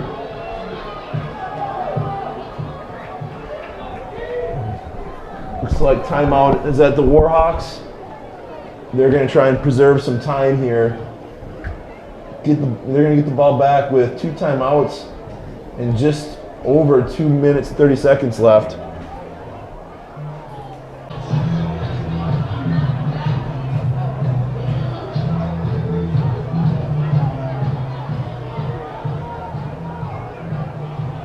It looks like Muck has jumped out to a 28-0 lead over Badger as that game's getting out of control in a hurry.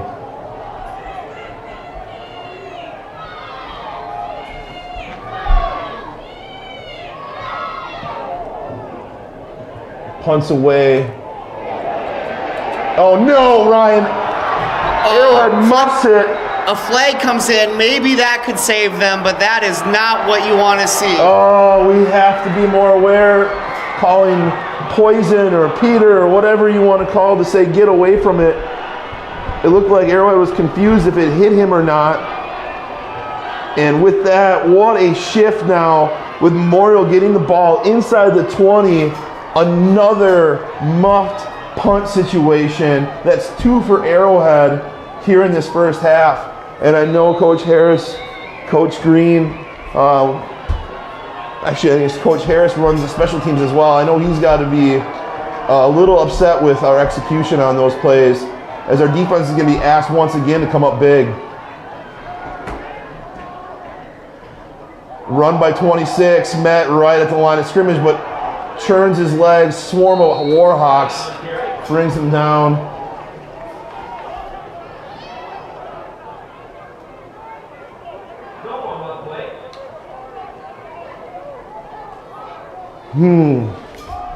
Man, I 2 tell turnovers for Arrowhead in this half. Again, trying to win that turnover battle. And right now, they have to really dig deep and try and get off the field here. Oh, I tell you what, that is not what Coach Harris was hoping for here. But the clock is ticking here. The clock is Arrowhead's friend here. 1:46. Memorial does have 2 timeouts remaining. Still coming out, they're not getting away from their identity. They're in their I formation, quarterback under center. We just wonder if you're going to see that play action here. As outside sweep play to the left, room.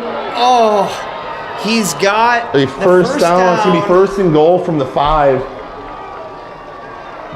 As Memorial are pumping their hands up, trying to get their crowd active. Yeah, that was Trey Washington. He had a nice pace to keep away from the Arrowhead defenders and just kind of snuck up there to get across the 5.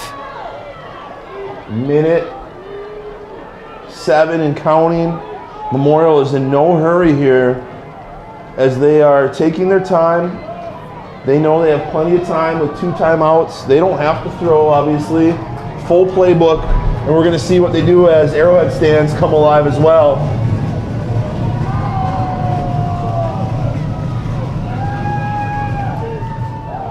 Hand off to Cunningham. 26, going wrapped nowhere up. that time. Going to force Memorial to take a timeout here. No, Not or yet, not. at least. They're going to just keep. Oh, there we There go. we go. 29 seconds to go in the half. 2nd and goal.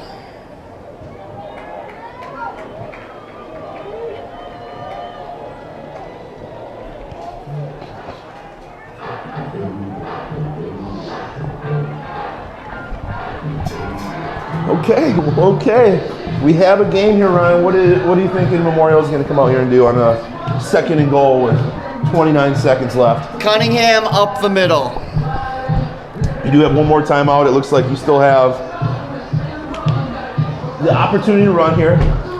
Yeah, if I'm the Memorial offensive coordinator, I'm just running right up the middle. And you know what?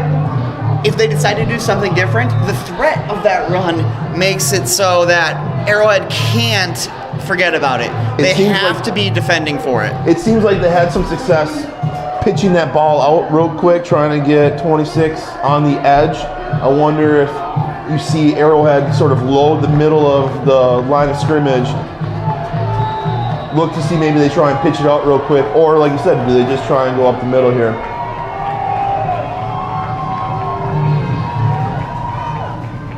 Play action. Rolling to his right, throwing it. Incomplete. Caught, but out of bounds on the far end, the right sideline. 3rd down. I like that play call, Ryan. If that pass is incomplete, it stops the clock, giving you time to reset or a chance to throw it in the end zone. But now, here we are with 3rd down. What does Memorial want to do? Still has a timeout. I'm not sure what their strategy would be if they do get stopped. Do they kick a field goal from this spot to cut in to this lead? Or is this 4-down territory, knowing that they are this close to the end zone? It looks like Arrowhead's going to take another timeout. With how close this game has been, tough to leave those points right before halftime. I mean, I'm thinking this is their last chance to punch it in the end zone before they kick that field goal. I like what Arrowhead did. They let them get out into their offensive set and then called the timeout. got a chance to look at what their personnel was out on the field, and now calling a timeout, make sure they communicate with their players, make sure everybody knows what they're doing, and giving them the best opportunity to get out there and execute.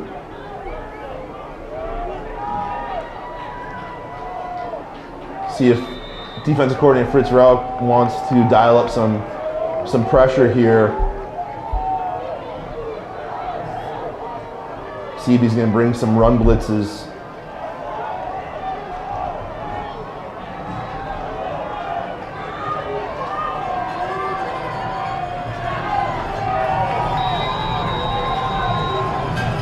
Still in that I formation under center. All right, here we go. Hand off an It's a extra run. hat, but they stop. Oh, it. yeah! Arrowhead comes up big. That was Patrick Greening, number 8 for 17 Memorial. seconds left. Great job, Arrowhead. Shedding blocks, wrapping up. Nice job. One more play left. Again, I'm trying to see if I see anybody warming up as on Memorial sidelines for a kicking, or is this a play that they're just gonna go for? You know what? I'm surprised 2 plays in a row where I didn't even see Cunningham out on the field, Andy. It's like, even if he's not going to get the ball, what a great decoy to have that That's a good powerful point. Yeah, running I mean, back. especially at this spot in the field. You know, you wonder what is Memorial going to do. You're down 8, Ryan. You know, does it pay to go down 5? Or are they thinking, we want to get a touchdown here? I'd probably go for it.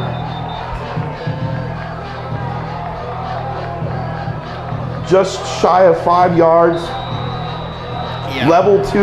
You didn't come here to try and kick field goals, Ryan. You came here to win a football game, and Memorial's going to roll out their offense, and Arrowhead's going to make a stand inside the 5-yard line. It's getting loud. I formation. Here we go. Big play. 4th and goal. He's running. Arrowhead comes on the stand. Great job. There looked like to be some confusion between the quarterback and running back. Ben Hartzell, the first guy there. And what a stop. What a showing by the Arrowhead defense. Tremendous answer for the Arrowhead defense. I know who's happy down there. Besides the whole coaching staff, Fritz Rauch must be proud of his guys to be put on a short field after another muffed punt, and his defense says, you're not getting in. Great statement by Arrowhead's defense, and I assume with 12 seconds here, Arrowhead is going to be content to really just take this into the locker room with an 8-point lead, knowing they get the ball back to start second half. Yeah, I'd be shocked if we see any sort of big play attempt. I'm shocked just to see our quarterback under center. This might be the first time I've seen this, and he just takes a knee in the victory formation. Whew, what a stand, Ryan. What a first half. What a game. We're still one score in this one-score game here with Arrowhead up 14-6. Yeah, being up 14 here. 14-6. Being up after two failed punt receptions. It doesn't happen. I mean, that's a great sign for the squad. If we can get some of those mistakes cleaned up, and while keeping that tough, tenacious defense, the second half could go the way Warhawk fans want it to. Yeah, it's one of those things that I talked to Coach Rauch with during the interview, and if you haven't caught that, you can go to Arrowhead Streaming on YouTube, catch that interview and the interview with senior defensive end Jacob WIAA. One thing Coach Rauch talked about in the playoffs, you don't have the opportunity to learn from your mistakes and fix them for next week. You have to be able to make those changes and make those coaching points during the game. And so I'm sure at halftime, they're going to be calm, level-headed, but they're probably going to say, gentlemen, we're lucky to be in this position with those 2 turnovers. We get those fixed, and we'll be just fine. One of those things that you talk about is just not beating yourselves, Ryan, right? If we don't have those turnovers, if we limit our mistakes, we're going to be in a good position. So interesting to see kind of how those 2 teams come out. And on the other side, Memorial,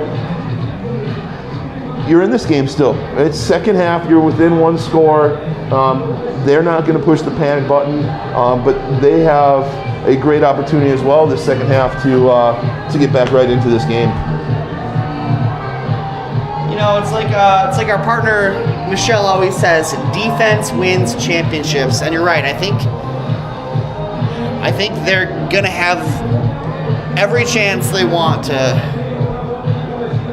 make this a night to remember, and hopefully, as we're watching here at the Madison Memorial Dancers, hopefully both teams come out with the same type of intensity they had in the first half.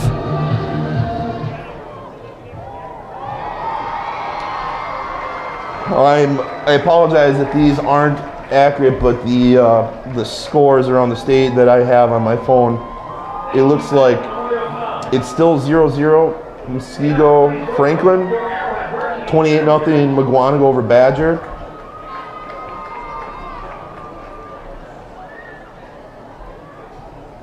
Hamilton Marquette locked in 7. Kettle Moraine with a 17-7 lead over Waukesha West.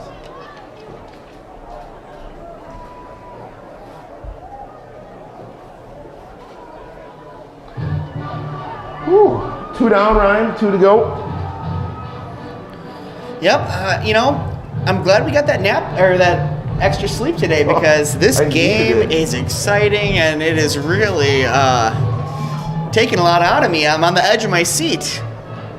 Yeah, if you're watching at home, go ahead and get that bathroom break in, get yourself something to drink, and then make sure you're seated when the second half starts, because I think we're going to be in for a great treat.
And this here is our party. My posse's been on Broadway, and we did it all way.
pick it up.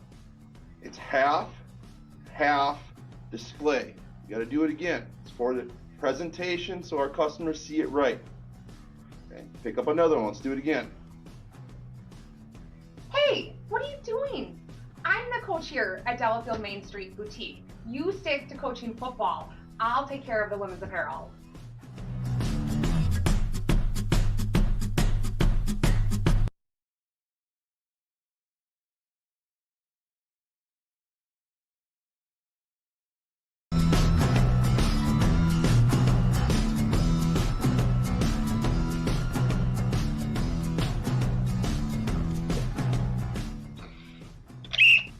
Alyssa, do it right. It's tag, hold, stick it, click it. Say it with me. Tag, hold, stick it, click it. Good, do it again. Hey, I told you before. I'm the coach here at Delafield Main Street Boutique. I like your enthusiasm, but this isn't football. This is a women's boutique.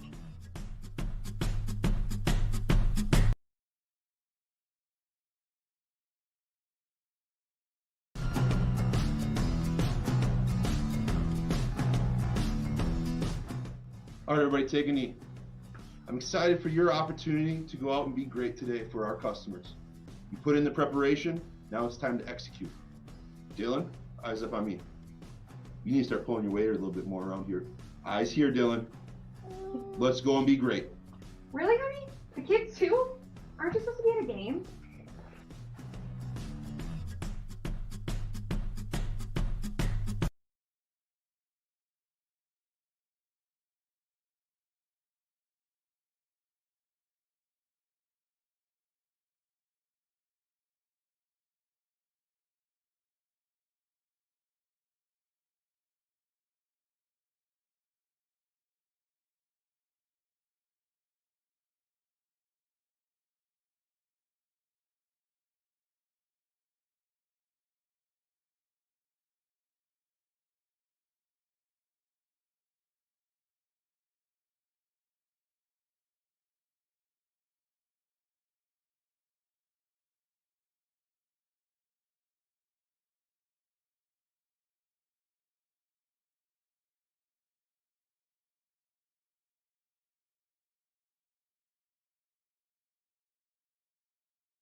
All right, Andy. Well, here we are with about 3 minutes to go in the halftime, I should say. I gotta say, we've been in for a wang dang doodle so far. Wang dang doodle, I like that.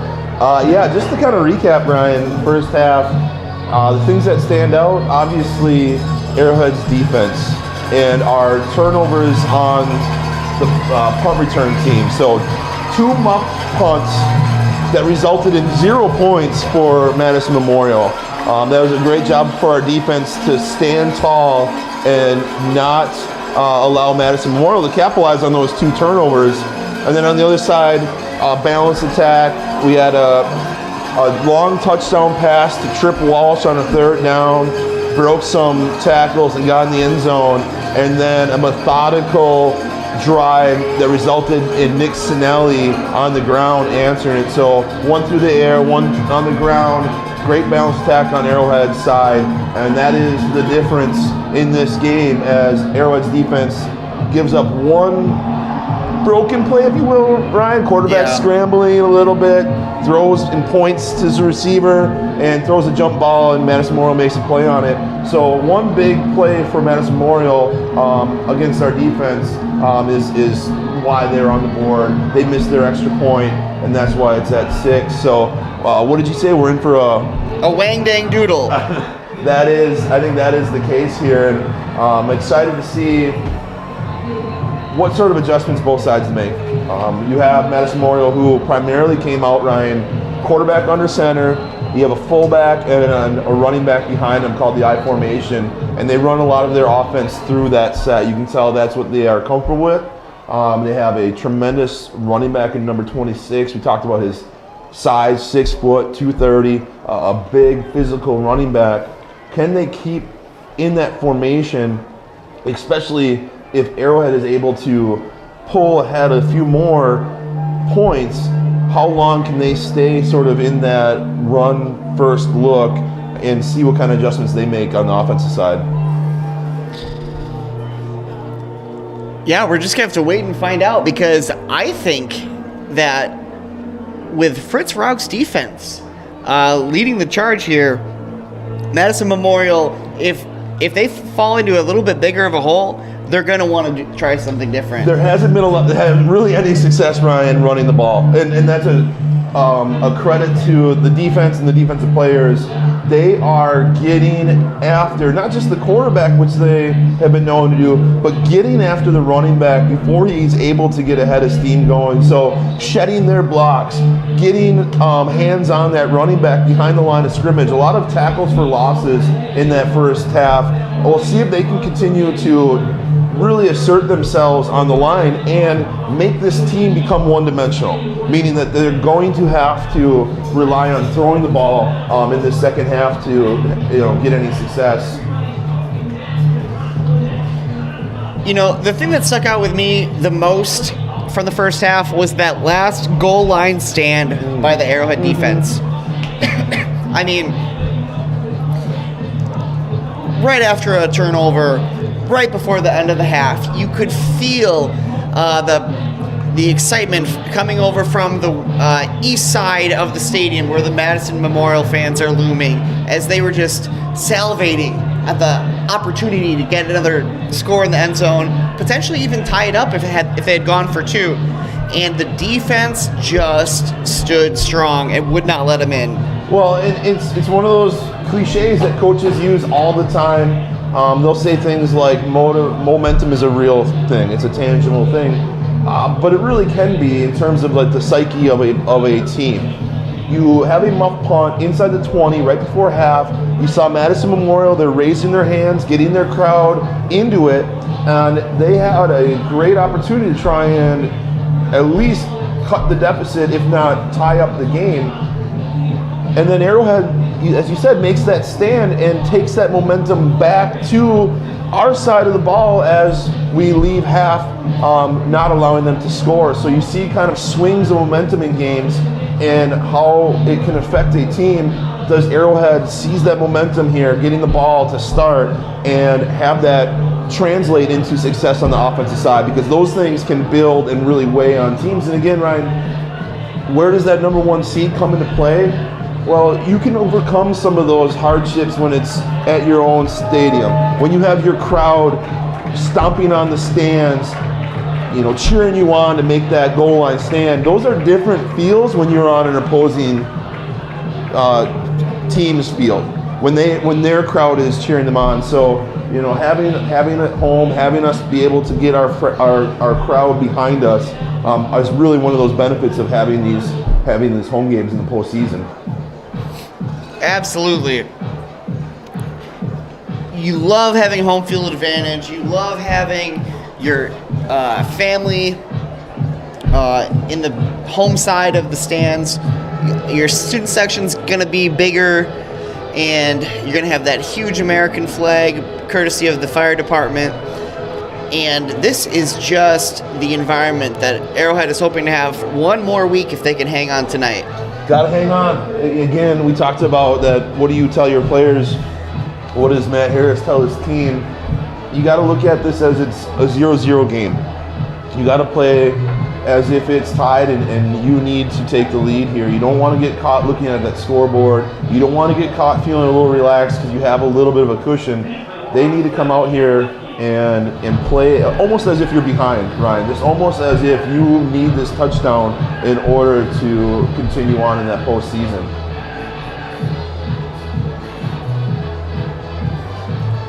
Well, if the Arrowhead offense can get off to a great start here in the second half, get some points on the board on this drive, that'll go a long way toward propelling them toward next week. Yeah, I'd like to see what they're going to do. They sort of abandoned that outside zone play as Memorial had really done a nice job of shutting it down early in that first quarter, but then they went to their inside run and had tremendous amount of success running it with Nagy and running it with Sinelli. So I'd like to see sort of what their game plan is going to be to open up the second half. Sort of a weak kick there. Not much of a return, but still going to have solid field position taking over the 31. Yeah, good field position. And you see just, 10 yards may not seem a lot, but having the weapon like we do with Jochums and kicking that ball in the end zone and not even allowing returns, and then having a kicker who, can't quite get it up to the 30, just a tremendous amount of field position difference. So we are very fortunate to have had some tremendous kickers over the years. Absolutely. A long history of outstanding kickers here at Arrowhead High School. Here's that inside zone look. Madison Memorial has done a nice job coming up. Going to be no gain on the play.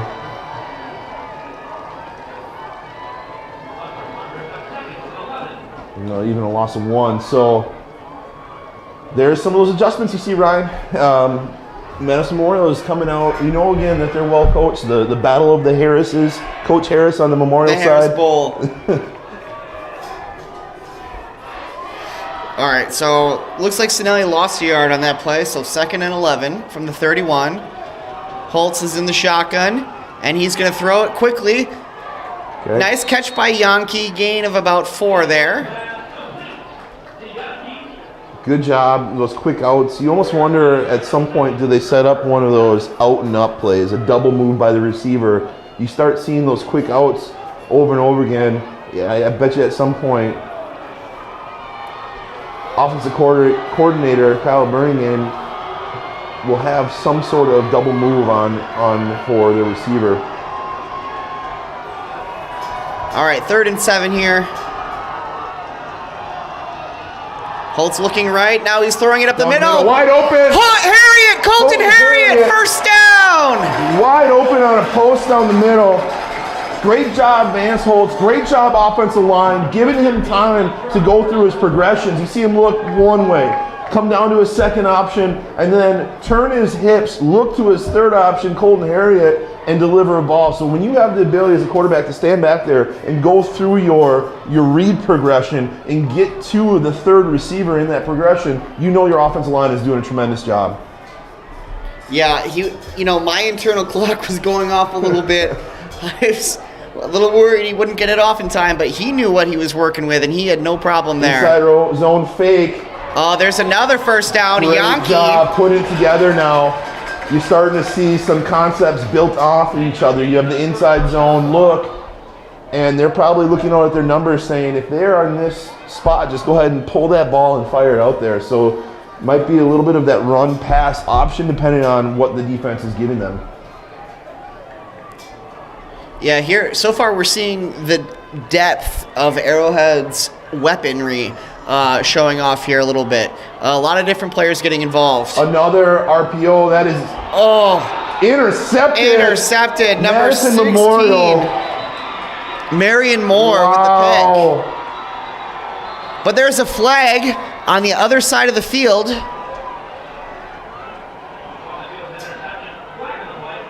We'll see. It's going to be against Arrowhead. Wow, Ryan, that's a huge momentum shift as we talked about. You started building some momentum offensively. Yeah, the momentum was building, but that pass to Wesky was just a little off target. And we've seen that a couple times now. I don't know, again, with the weather, with the cold, what's going on, but that ball sailed. And that's been a couple times now where that ball's gotten a little bit high for our quarterback, Vance Holtz, and ends up throwing an interception, trying to get out a bubble screen to his perimeter player, putting our defense again in a spot where they need to respond. All right, so 1st and 10 from the 38. Handoff, Cunningham hits the edge, and then another flag comes out. Good job. Our cornerback knew to get low, Ryan. You saw him dive down by his ankles. He sure did. That is a good job of making a solid tackle, knowing how to take down a bigger opponent. Based on that flag, it's got to be a hold. It looks like it's, again, a false start. Or no, holding. Yep, you're right. They would have blown that whistle. That is false start. Yeah, the referee threw it right behind the running back, and that's usually the sign of a hold.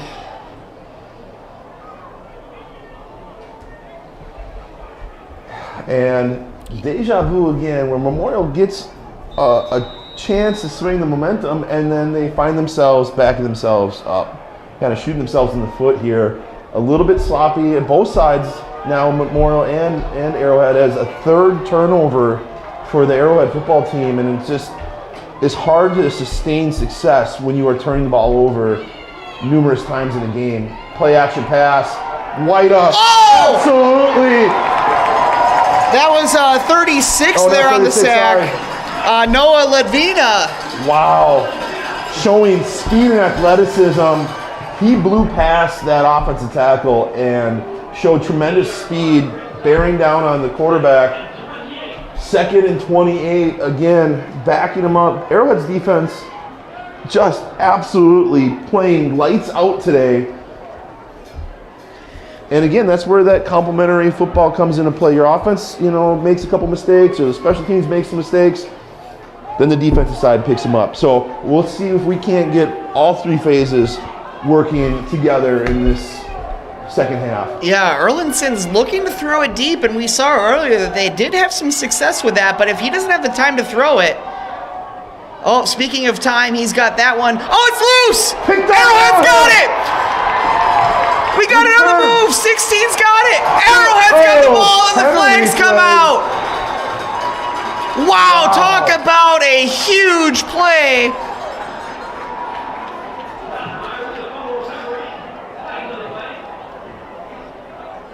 Christian Rothmeyer with the huge turnover. Did he hit and fumble? I didn't quite see. He had it. He was got a big hit on it, and it just popped out. Memorial is saying they're going to stay on the field. I think the penalty came after the Oh turnover.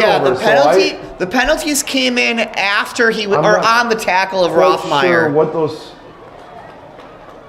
Hold on the return, maybe?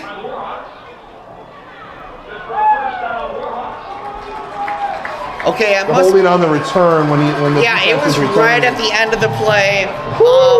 Rothmeyer was getting tackled, and there was probably just a big hold there by a few guys trying to prevent the tackle. Defense says, I will see you a turnover in match one. Great job by them, backing them up, making a play. Great job defense now. Let's see how we respond, Arrowhead, offensively.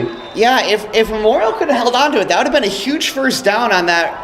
As Sinelli scrambles to I don't think it almost wouldn't get have been one a of his first own. down. It would have gotten back to like the line of scrimmage, I think. It still would have been it would have been 3rd and about 10. Oh, that could be when you're in. Well, it was 30, yeah, like 30. yes. You know, there's so many. But it would have been a manageable, it would have been a chance Yeah. to get a 3rd down play. You never know what happens. Instead, you force a turnover and you rip off a 8-yard run to start. Again, some of these momentum changes, I just wonder how it builds on the psyche of the other team. And Sinelli again. This time he gets the first down.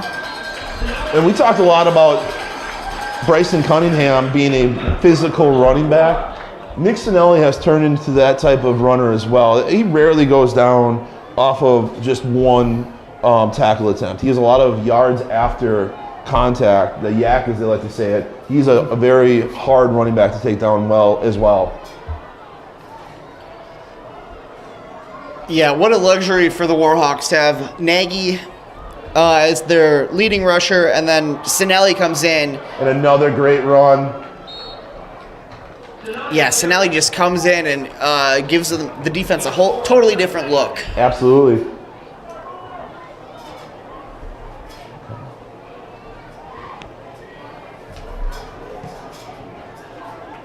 Sinelli comes off and gets a breather, so putting those two in there, again, different looks, but the same expectation. Those guys can score whenever they touch the football.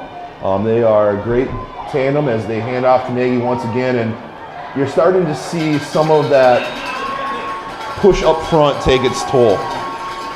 They're starting to create some holes now that kind of weren't there in the first half, and that's some of what Arrowhead's offensive line can do, kind of that big physical. They're going to grind over a 4-quarter game and start to wear on the opposing's defensive line.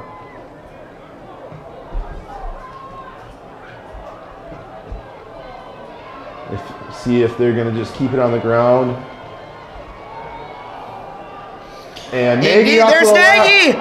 Oh, so close. He gets it all the way to the 3.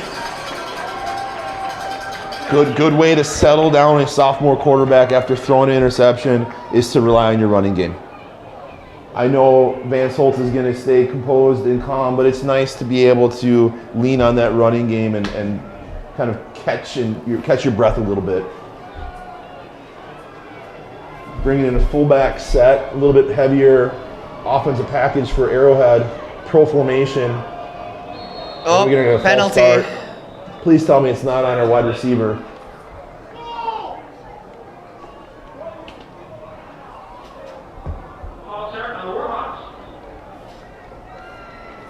Looked like I think I saw maybe Tripp, maybe somebody out on the perimeter jump off sides, and those are the things that, as a coach, drive you crazy because all you need to do is have your eyes on the football if you're a wide receiver. You don't need to listen to the snap count. You look at the ball. Half the time you can't hear the cadence anyways, and when they snap the ball, that's when you go. So having a false start on a receiver always drives coaches absolutely nuts. Okay, so Quarterback. oh, Holtz is taking it himself. Quarterback run. He's scrambling. He's in! Touchdown! Holtz takes it himself. He wants to get in on the running action, and he found the touchdown. Showing off another set of skills.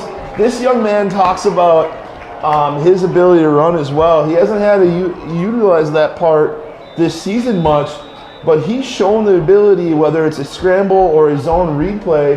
That young man can run with the football there too, and talk about yards after contact. He was not going to be denied as Arrowhead capitalizes on that turnover from their defense and punches it in. All right, here's Jockums waiting to kick. Sinelli on the hold. It is good. 21-6 Arrowhead. So now we've seen Vance Holtz run for a touchdown, throw for a touchdown, and punt the ball. He's a triple threat. What else can he do? He's going to come up here and announce too at some point? Hey, if he comes up here, we're going down on the field, Andy. All right. I'll do that backflip in the end zone we were talking about. So, there you go. Tale of two tapes, Ryan. When we've turned the ball over, and we have 3 times, we have given up 0 points. They turn the ball over now, a touchdown for us. Just, again, kind of that difference in the scoreboard right now. Good job, Arrowhead defense. Good job, offense. And what you've done now is created a little bit of cushion. It's no longer that 1-score lead, right? We open it up to 15 points. So now you're going to put a little bit more pressure on Madison Memorial. They can't just sit back and hand the ball off to 26. They've got to get back into this game with 5 minutes and 30 seconds left in the third quarter. They're going to have to start really going a little bit faster and putting that ball out in the air a little bit more.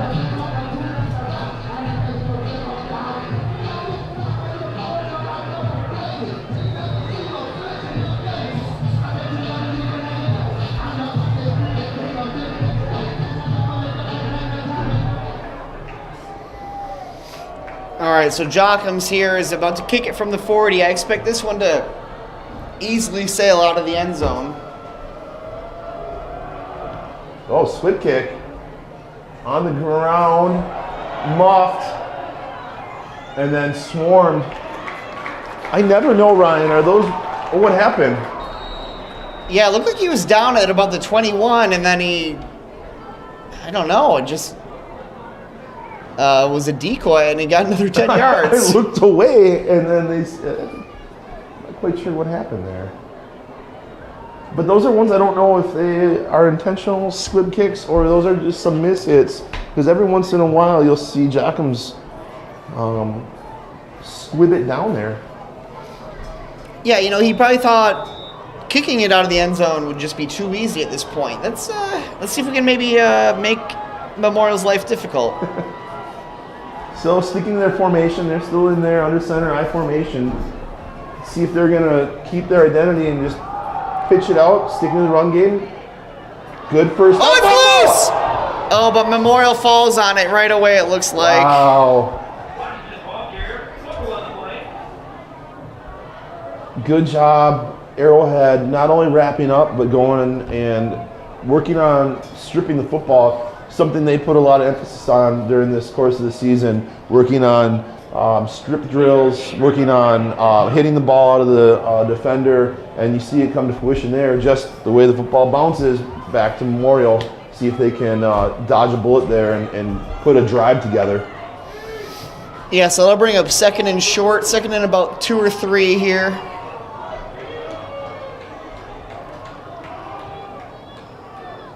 Erlinson hands off again. Oh, initial contact. Nice Looked tackle like there. Hartzell had a chance in the backfield. Yeah, Connor Foley, the one ultimately bringing him down, going low, taking his legs out. Now, they have had a stable of running backs carry the ball for them over the course of the season. But it is interesting. We still haven't seen 26 come back in this drive. Maybe they're just going for a little bit different look, give him a breather. But it has been mostly, is that number 4? Yep, that is number 4, Tyler Kirkhoff. No, I'm sorry, Trey Washington. Play action. Comeback route. Nice good first timing, down. Good route. You see Memorial starting to get a little confidence with their offense as the quarterback did a nice job of rolling out, throwing on the run, and hit the comeback route to the receiver on time.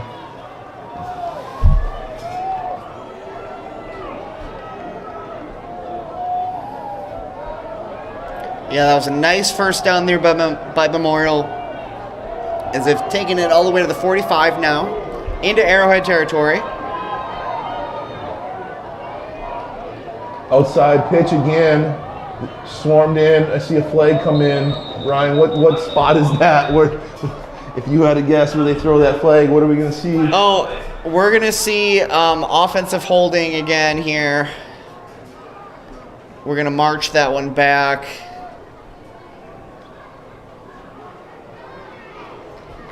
Yeah, with that defensive line, I don't blame them. They are a formidable group. So a tough task for the O-line on Madison Memorial to contain these guys. Yeah, when we see the flag just flying in at the running back, that's almost always going to be a hold there unless there's some sort of a face mask penalty. Arrowhead's defense once again forcing them into back up. First and long. Force them to come out of their normal formation, going to shotgun. Quick Arlington throw. throws. Oh, nice catch by 11.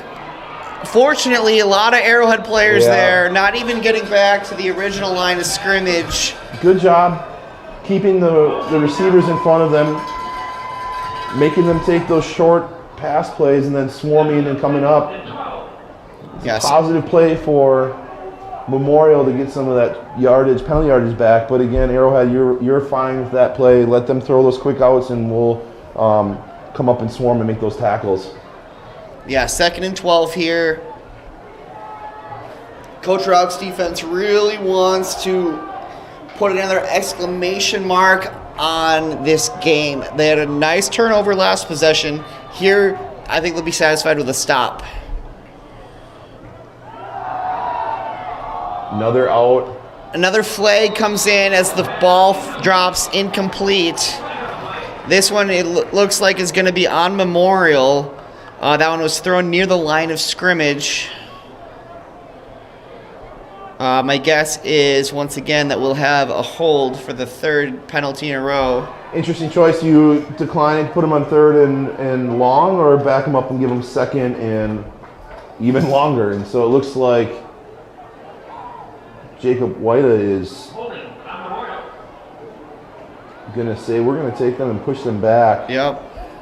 And you're right. When you have this front 7, put them in obvious pass plays and see if you can't get after the quarterback and force something here.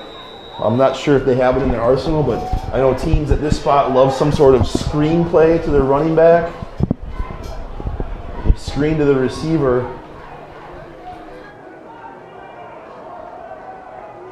But once again, the defense has them backed up, and I think it broke our scoreboard, Ryan. I don't even see yardage or timeouts anymore up there. Yeah, that's been gone for a while, actually, as Erlinson drops to throw it deep. Oh, incomplete. Another defender fell down. Yeah, Joe Miller was wide open there, the tight end. It looks like he's hurt a little bit.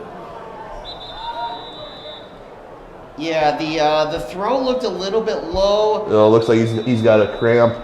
Yeah, Miller had to go down and try to get it on the slide, and he just probably cramped up there a little bit. We will we'll check in with the Arrowhead sideline here.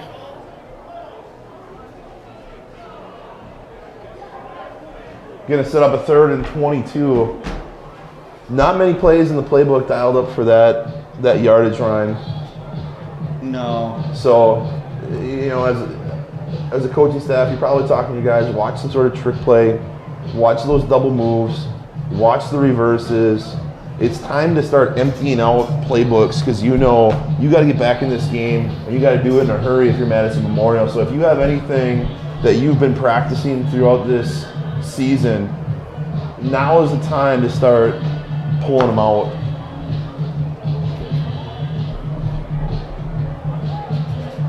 Well, as we wait here for the injured Spartan to walk off the field, as now he's going off under his own power, as both sides applaud his return to health as he walks off. I have to ask Andy Johnson, what are you thinking about when you see all these Warhawks in pink? Because I'll tell you what comes to my mind.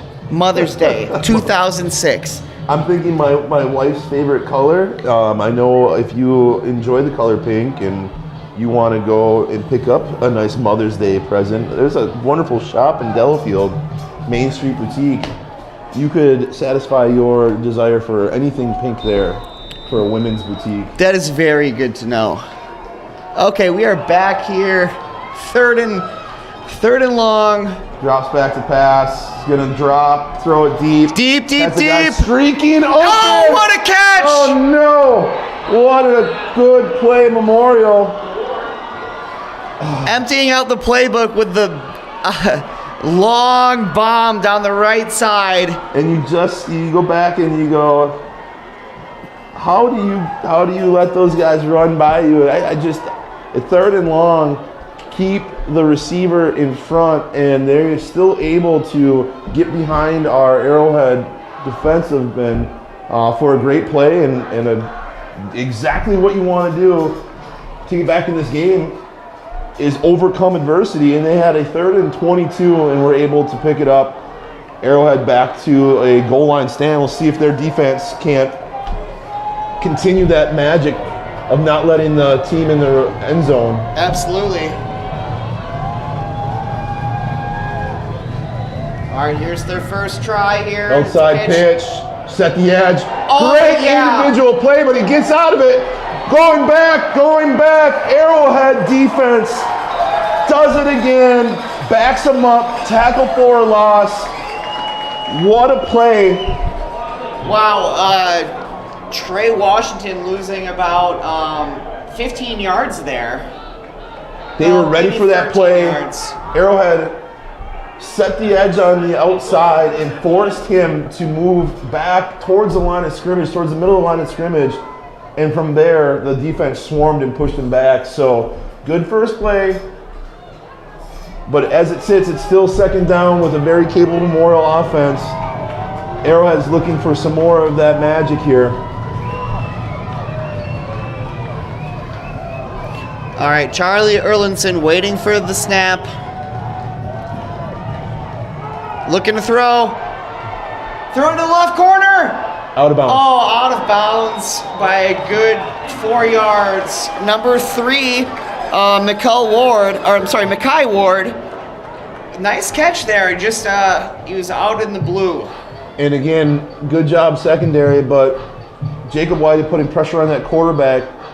He immediately was in the quarterback's face, forcing the quarterback to throw that a little bit earlier than he wanted to. And because of that, you can see the accuracy is just not there. So having to throw it just a little bit quicker forced him to throw an errant throw just a little bit out of bounds. So here comes 3rd down, 3rd and 15. 3rd and goal from the 15. All right, Charlie Erlinson is probably going to be looking to throw again. They're looking to bring pressure. Right away is in the quarterback's face. A flag comes out. Oh, and 46 has it. That's going to be a touchdown. Let's see what the flag is, though. Kind of in that line of holding again. Yeah, I mean, that's probably not going to be a good sign for Memorial as the celebration stops and they come back up. Wow. Maybe dodging another bullet here where it would have been a touchdown is brought back and moved them even further back on 3rd down. 3rd and goal, Ryan, from the 25. Yes, you heard that correct from home. 3rd and goal from the 25 as Arrowhead once again forcing Memorial into negative plays. Memorial does not seem to be picking up on the hints that these officials keep giving them. We are not going to tolerate this type of holding and just time and time again, mental mistakes. Well, there's not a lot of time for this quarterback, so our D-line is doing a tremendous job of getting after them.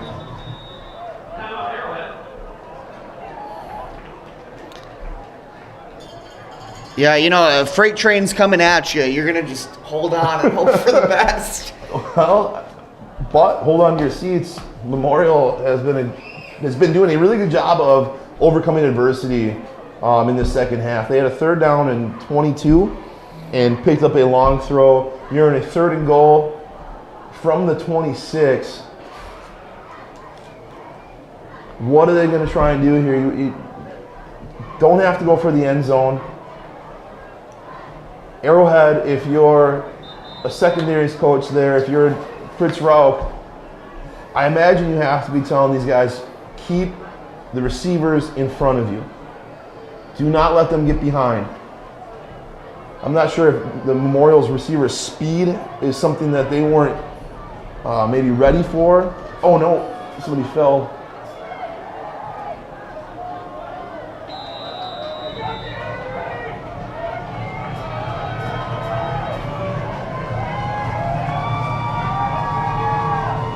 All right, here we go. 3rd and long. 3rd and goal. Quarterback draw. Fumble! Oh, loose! Arrowhead says they have it. It's one of the things you coach your team. You got to get 4 or 5 guys pointing that they have it. Just trying to convince the refs. No signal yet. Yeah, Memorial says they have Memorial it. Yeah. Okay, so Memorial has it. Still 4th and goal. Still outside the 20. And that'll be the end of the 3rd quarter.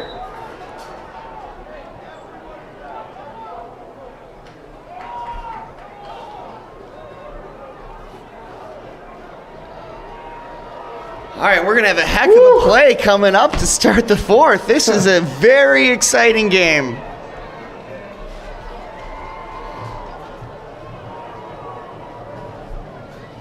Fourth and goal from right around the 20-yard line.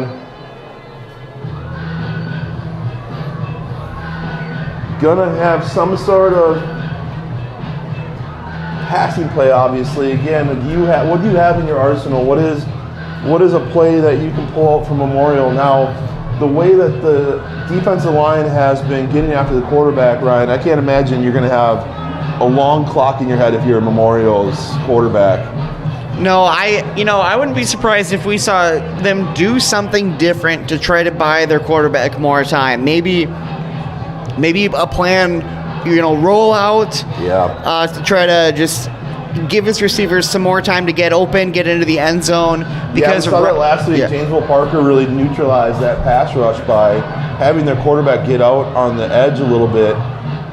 You're right. I wonder if there's some sort of rollout with their quarterback. Maybe a double pass, throw it to your running back in the backfield and have him throw.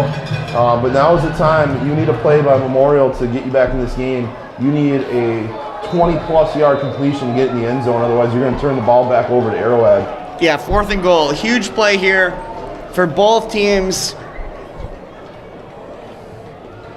Arlington back. He's rushing. And it's set. Oh, yeah, WIAA! Senior DN, Jacob WIAA. Coming up big in big moments. Boy, oh boy, Ryan, this defense is not messing around this week. I can only imagine what Coach Fritz Rauch said to them as this week has built up to this game. He wasn't quite happy with their performance as a whole from last week's game. But my gosh, you have to look at their defense and give them right now sort of the MVP of the game as they force Memorial to go 4 and out from the goal line once again. Absolutely. Even though we ended up way back here on the 34, you got to remember this was on the goal line when they took the start of that 4-down territory. Yeah, it's just a luxury of riches. If WIAA hadn't gotten there, Patterson wasn't far behind. I mean, they were swarming the quarterback who had no time at all. Injury on the field for Memorial. Looks like it went final over in McGuanago as they win 42-7. So, are they? They're heading toward playing the winner of the Muskego game, I believe, right? Yes, and I'm trying to see. I know Muskego was up 28 to 11 at halftime. It is 21-18 as it looks 4th quarter. So a pretty good game over there in Muskego.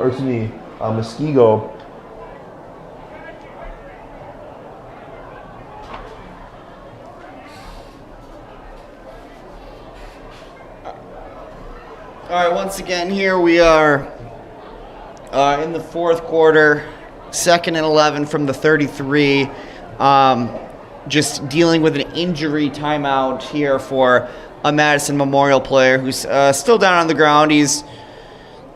Oh, check that. I see 42-18 Muskego. Looks like they have jumped out to a commanding lead. So it looks like you'll have a rematch of Classic 8 opponents where McGuanago won that game in the regular season over Muskego. So I'm sure Muskego's looking for some revenge next week. It looks like Marquette is up 10-7 on Hamilton. Sounds like that's a really good game over there. All right, here we have Carson Bott for Madison Memorial. The injured player is now walking off the field. You can tell he's he's favoring one leg over the other right now, but he's getting off with some assistance. Yeah, we hope he's not too injured. Hopefully he can get back in the game. Arrowhead second down. It'd be really nice if they could kind of find that drive to finish a game. Championship teams are going to start putting teams away in this spot. So if they can put together a drive and really put this one out of reach, we'd be very happy here up in the booth. Outside zone, good cut by Nagy, but going to be short game and a long third down here as Arrowhead is going to take their time, try and take as much clock as possible. Yeah, after that huge build-up in energy after that awesome defensive stop, kind of a couple just really short plays by Arrowhead. I know they're trying to control the clock. And I don't think I've seen, has Vance Holt, I don't think he has thrown the ball since that interception. Is that? I believe that is correct. So all are runs, they going to put the ball in his hands here, or are they going to? I think he's going to throw it. He's going deep to Wesky. Oh my pass gosh, interference. that has to be a That's a flag. trip. Come on, throw that That flag. has to be a flag. Oh, come on. Wow. Oh, jeez. Yeah, that was no call. But Wesky had a great chance to go get it. Just totally tripped. You know what? I mean, I know they're thinking incidental contact, but that D-back ran right into the legs of Wesky, causing him to fall over. I think there's a little bit more to that than just feet getting tangled. Had the Memorial player been running side by side with him and they get tangled, that's a little bit more understandable. But Wesky passed him up, and then the Memorial player ran and got his legs from behind. That's usually a good call as Arrowhead punts it away. Short punt, takes an Arrowhead bounce. Just going to let it roll and take out time. But you know what? You can't get too upset about a no call on a penalty. That's going to happen throughout the course of the game on both sides. So the defense comes back out as Memorial and I think they've been pretty fair on both sides. I think they've called a pretty good game so far. So you never want to blame the refs on the play. You got to just overcome the adversity here. And once again, you have the defense looking to impart their will on this offense. And you see Memorial now come back out in their I formation.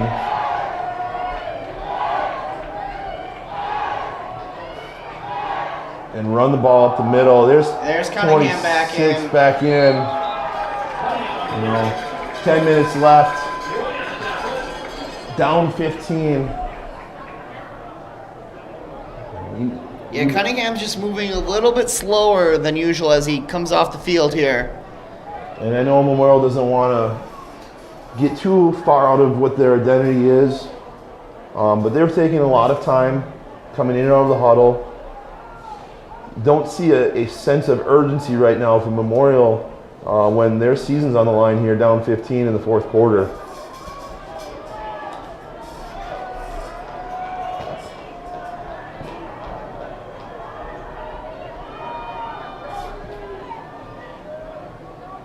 Play action, and good job avoiding the rush. Good play. 24, Connor Foley.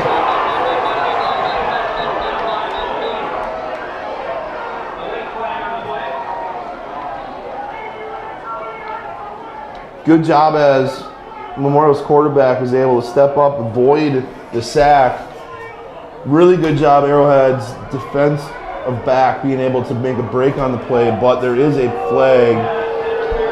Yeah, it's going to be really, you're going to hear the boos coming in from the I hope it crowd. wasn't pass interference on the defensive back that made the play on the ball. He did a really good job of putting his offhand out and knocking down the ball without making contact with the player. So I'm not sure I saw that one, Ryan. Yeah, I'm not sure either. Yeah, indeed, Connor Foley made a great play, but it was probably someone else. We'll give the refs the benefit of the doubt there. Ball's thrown out, but swarmed. Oh, wow. Wrapped up, tackle for a loss. Said that once, said it twice, said it multiple times. Tackle for a loss. This is a defense that is swarming right now as there is a player down. Looks like another Memorial player. Yeah, that Brady Mader was there right away as we deal with another injured player here.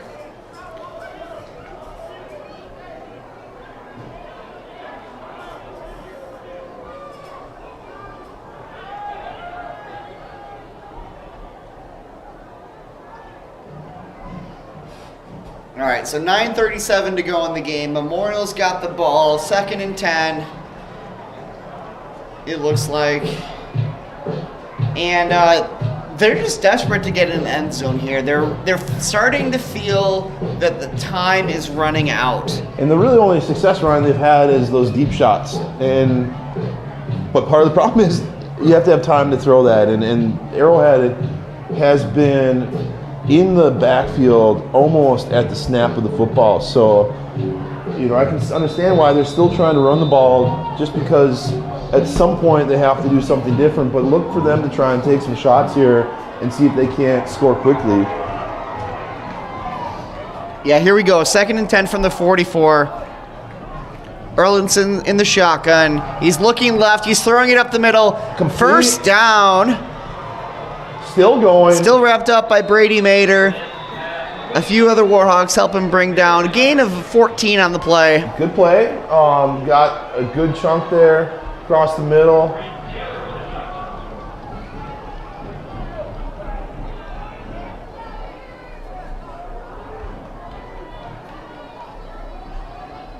Marquette taking a bigger lead, 17-7. So keeping an eye over that side of the town. As a winner of this game, will take on the winner of Sussex Hamilton and Marquette.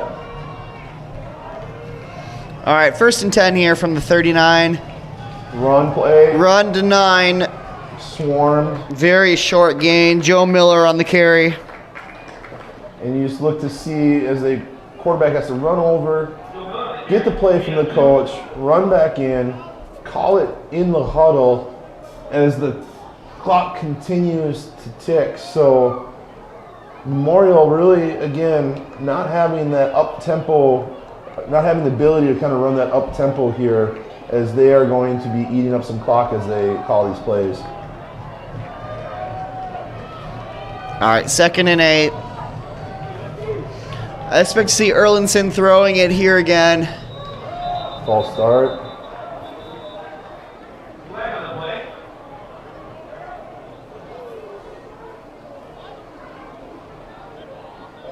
Yep, false start. Good call, Andy. So we've seen a couple penalties on this drive, going one way then the other.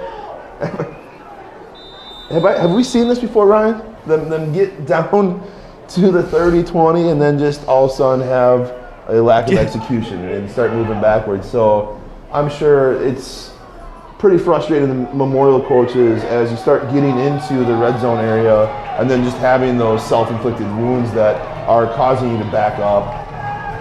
Yeah, you gain 14 yards, get a nice first down, and then next thing you're in a 2nd and 13. A pass rush, but the quarterback has plenty of room. Oh, nice Good move. job avoiding the rush. Got pretty Picking up a close. first down. It might be just short based on where they're spotting it. Oh, there you go. Yeah, it looked like his, he kind of had an awkward slide there after some contact, and the ball was just short of that first down.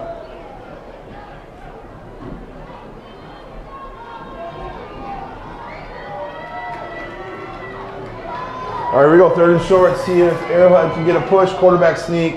Oh yeah, he got it that time. Yeah. He got it. Up to the line. Got to the line a little bit quicker there, Ryan. A little bit more tempo, and was able to catch Arrowhead a little bit off guard. Pick up the first down. Move the sticks.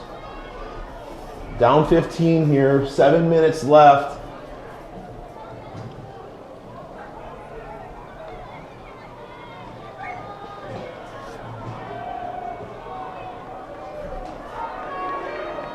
All right, 1st and 10 from the 28.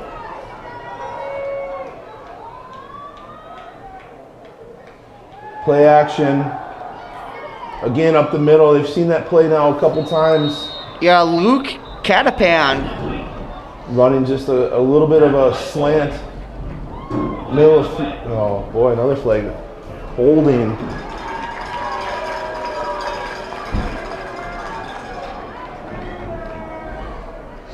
Yeah, right now these penalties are just totally handicapping, or handcuffing rather, Memorial's offense. As they're getting some nice plays, they're getting some yards on these throws, but then just going back and forth. Well, we saw that penalty negate a touchdown in that last drive. This one negates a first down, and look at now you're at 1st and 24 again. It's been a while since I've seen an offense be put in so many first, second, and longs like this. But another good throw. Yep, this one to 18 for the first down. Jordan Elliott with the catch. So, good job, Memorial, answering back. Big hole, and they come out and get themselves in a 2nd and short.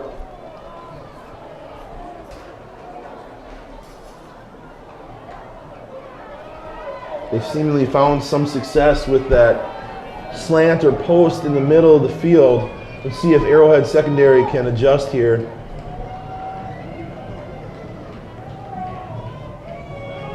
Quarterback's back. Again, up the middle.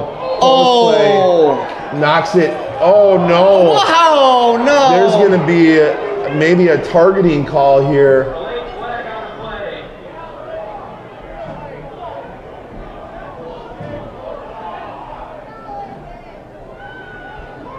I wonder if the ref saw some helmet-to-helmet contact. I know that's been a big push to make this game safer, but I'm not sure. Yeah, the officials are conferring right now. We haven't gotten any official word yet.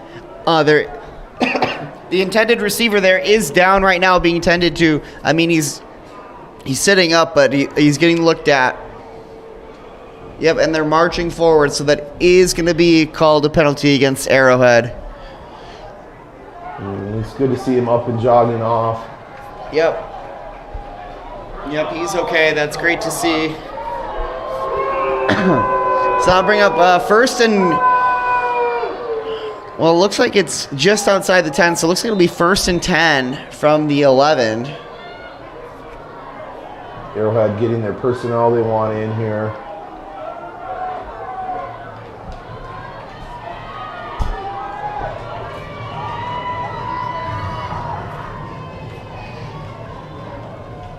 Play action. He's rolling to his right. He's throwing right. Number 3 has it. Touchdown. Yep, number 3. Good play Mackay Ward with the touchdown. At some point, they would have to get a 2-point conversion here, Ryan. I wonder, do you go for it now? I like kicking the extra point.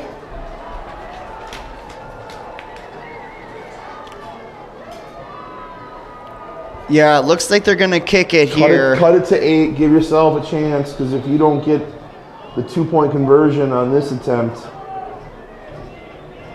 it would still remain a 2-score game. Yeah, 21-12 right now. Looking at a 9-point deficit. They are going to settle for that extra point attempt. Keep yourself in the game.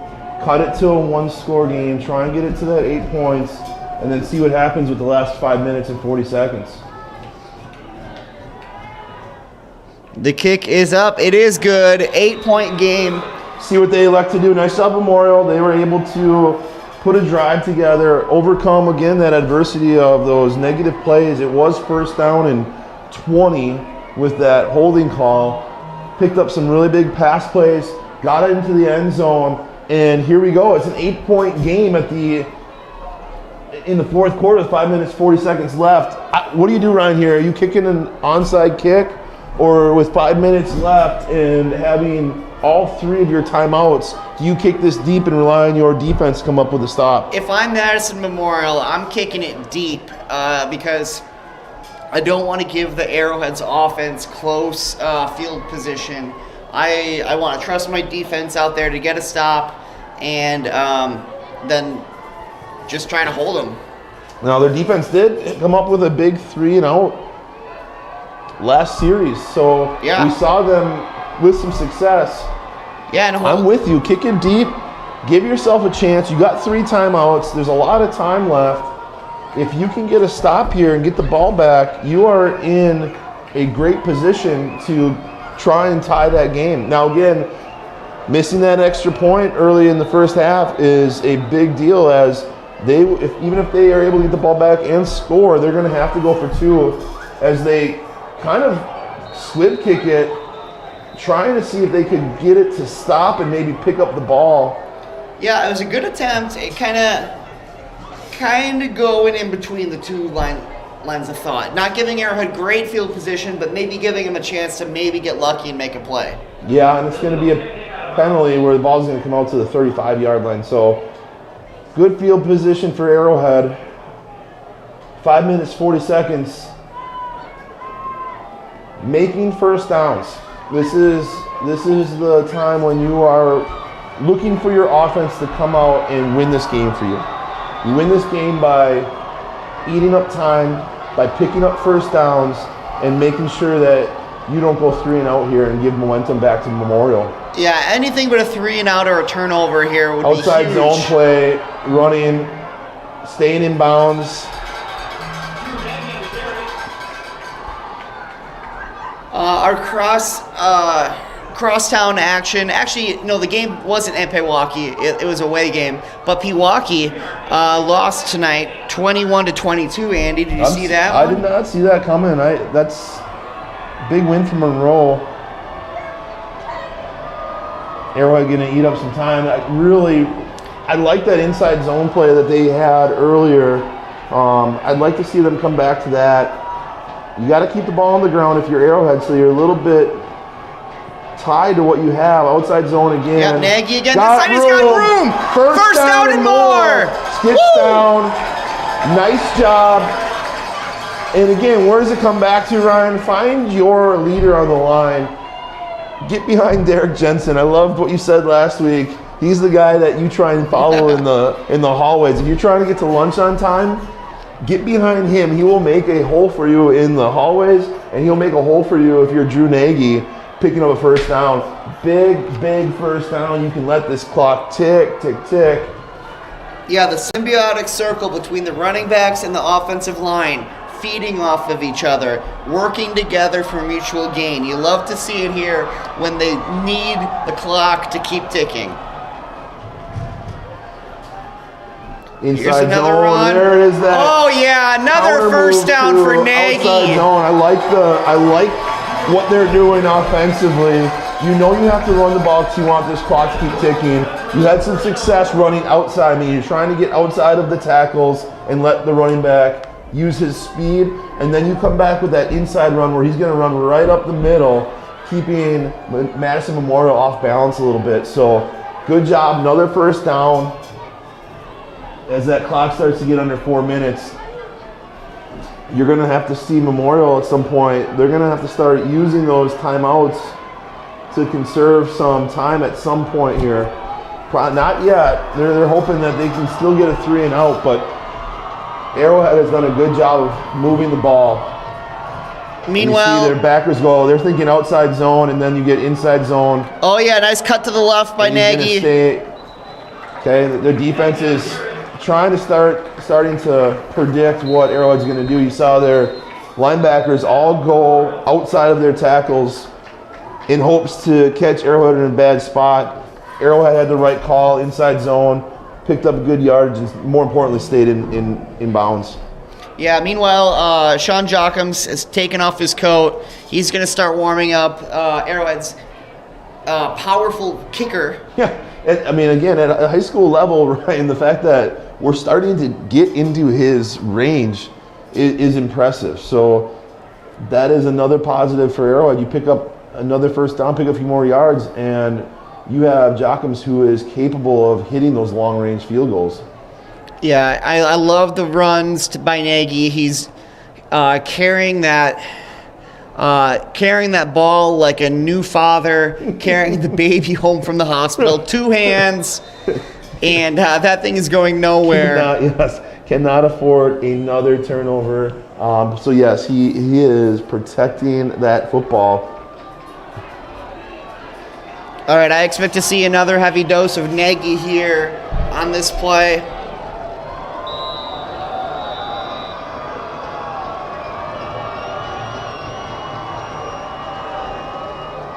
We got three wide receivers wide to the right, but expect the ball to be run. Waiting till the referee gives me the signal that you're getting down in the play clock. Although the clock has stopped, so I'm not sure what is going on here. Looks like a false start. Yep, false start, and that hurts, as we just were talking about, getting into field position. Oh. A little dose of our own medicine here, Ryan, getting down and now moving the wrong way. I don't know what was taking so long to get that play called.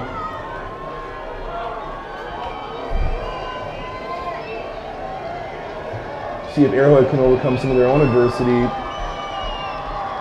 Outside zone, caught right away, met right at the line of scrimmage. Good penetration right away by by Memorial to force Drew Nagy to cut it back into the line of scrimmage where Memorial's defenders were waiting. Here's that use of timeout now. Yep, Memorial's down to just one timeout left at this point. So they must have took a timeout before that previous play, which is why the clock was stopped. So 3rd and long. Are you willing to put the ball in your sophomore quarterback's hands? Do you allow him to throw? I mean, if they hand over the keys to me, offensive coordinator, I'm willing to. I think that with the receivers, the weapons we have here, right now I see out here Andrew Wesky on the left, Trip Walsh on the far right. If they see something they like, go for it. But if you're not sure, don't be afraid to just hold it and keep it and run or hand off to Nagy. Huge 3rd down here for Arrowhead, trying to pick up a first down to seal the deal for this game. All right, Holtz is back to pass. He's going to pass. Going deep to Wesky. He got it! First down! What a throw, what a catch. Great execution as Wesky is 1 foot down. And Ryan, there it is. This might be that dagger that seals it for Arrowhead. Oh, that was beautiful. Wesky cut in to the right, juke back left, and Holtz just dropped it in there. Talk about resilience for our sophomore quarterback. Big plays needed.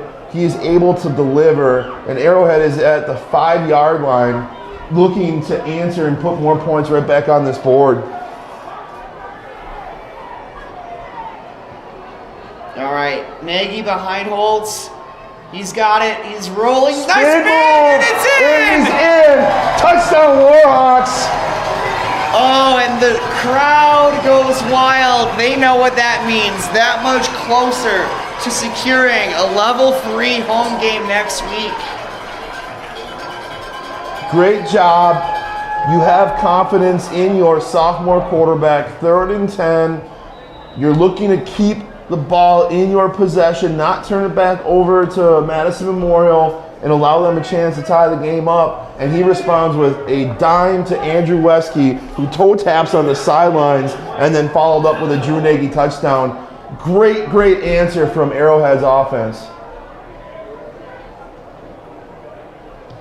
And that point Big after kick. is important, keeping it at a 15-point lead.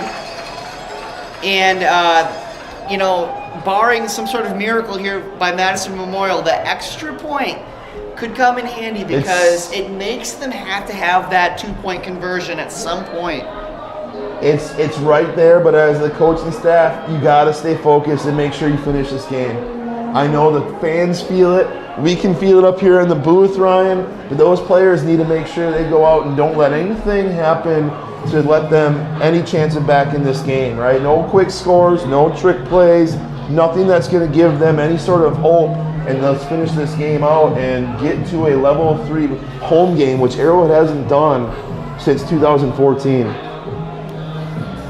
I wonder if Drew Nagy saw that interview we posted earlier on Arrowhead Streaming's YouTube, where Jacob Woida really broke down the film and showed one of his go-to moves, the spin. Talking about the spin. Because that spin got around the defender and put him right into the end zone on that play. He must have, and I think we'll credit Jacob Woida for that, since he has been doing everything else on this field tonight. But yeah, you're right. He had the great vision to see that defender coming up, spin right back into the end zone. So again, a tremendous individual effort on a number of fronts. You have Vance Holtz, you have Andrew Wesky, you have Drew Nagy, and let's shout out the big boys up front. The line continues to give Holtz time. They continue to run block for those running backs. They are a tremendous unit, one that is going to continue paving ways for Arrowhead down the road. A huge hit there by number 47, Ben Hartzell. And why not? This kid is such a tremendous football player. I think he has one of those old school cowboy collars, if you can see in his shoulder pads. That's a sign, like, you give those to football players. You give those to the old school 1990s style players when you have those black cowboy collars sticking out of his shoulder pads. Yeah, that was a huge hit, and now sets up a long road to get to the end zone here for the Spartans.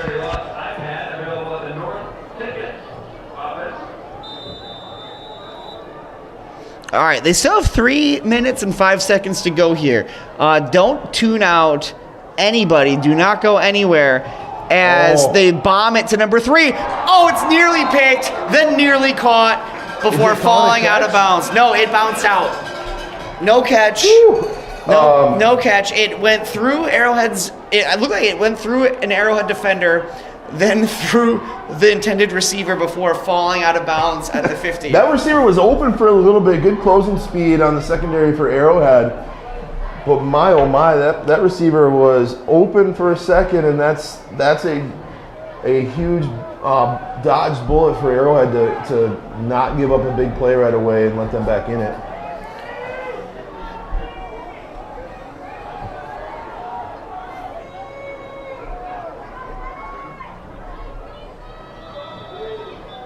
Flag comes in.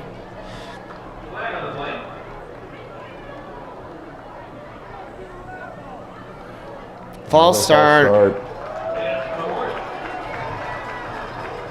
And why not?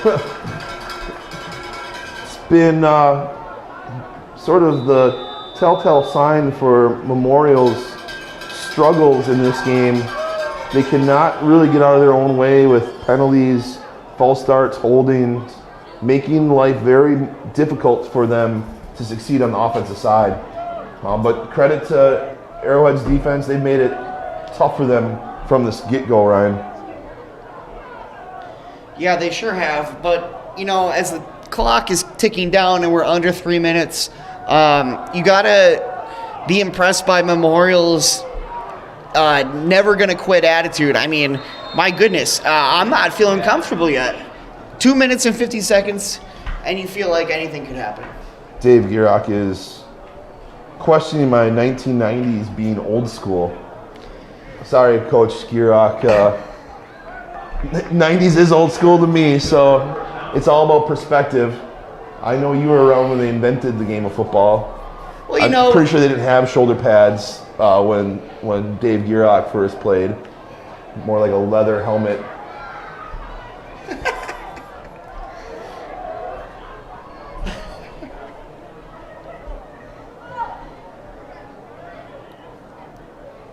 All right, 1st and 10. Oh, boy. More pressure from Moida, but he escapes it and he throws it up the middle. Oh, no. Oh, Picked it's off picked! Arrowhead. It's He's got a going! chance to go 6. Get in the end zone, young man. Touchdown, Warhawks. That's it. Connor Foley says this game is over. That is the A flag planted in the middle of the field, declaring victory for Arrowhead. And why not, Ryan? Why not have this game end by the defense coming out and putting points on the board? Really indicative of this game. If I had some sort of gold star to pass out, it would go to every member of that defense, as they have played a tremendous game for Arrowhead. I think every member of the Arrowhead defensive unit can come down to South Campus on Monday and pick up a Johnson buck. A Johnson buck for everybody. Yeah, the pressure from the D-line forced Erlinson to just throw up a prayer right down the middle of the field, and Foley just grabbed it and took it to the house. Yeah, you put pressure on the quarterback, force him out of his rhythm, and then force him to make a bad decision. Cleaned up on the back end. Who was that scored that touchdown, Ryan? Right there? Yeah. Connor Foley. Connor Foley waiting in the secondary, and then he knows what to do with it once he is in the open field. Played running back for us freshman year, so he definitely knows what to do when he has the football in his hands. You know, what a great game by the Warhawks. They definitely faced their share of adversity. 3 turnovers, 2 on punts, an interception, but everyone who had miscues stayed with it, followed their coach's instruction. It's so hard, Ryan, to overcome turnovers, especially having 3 turnovers, especially in a level 2 playoff game. Yes, again, are there things to clean up? Absolutely. But what you take away from this is this team is resilient. When there's some adversity to face, they stand up to it. Once again, second week in a row where Arrowhead has made a couple stands in the red zone, a couple goal line stands to deny the team a chance to get in the end zone. And when you don't allow the other team to score points, Ryan, that's a pretty good formula for success moving forward. So credit to Arrowhead, credit to their players, and a credit to especially that defensive side coming out and playing lights out today. Yeah, what a huge thing for this team, though, that in the coming weeks here, they're going to, all the nervousness, all of the difficulty of the opponents they're going to be facing, everything's going to keep ratcheting up. But you just hope you get those mistakes out of the way. You know what I mean? Yep. It's hope those are the things that you can, you're lucky enough to overcome and still win a football game.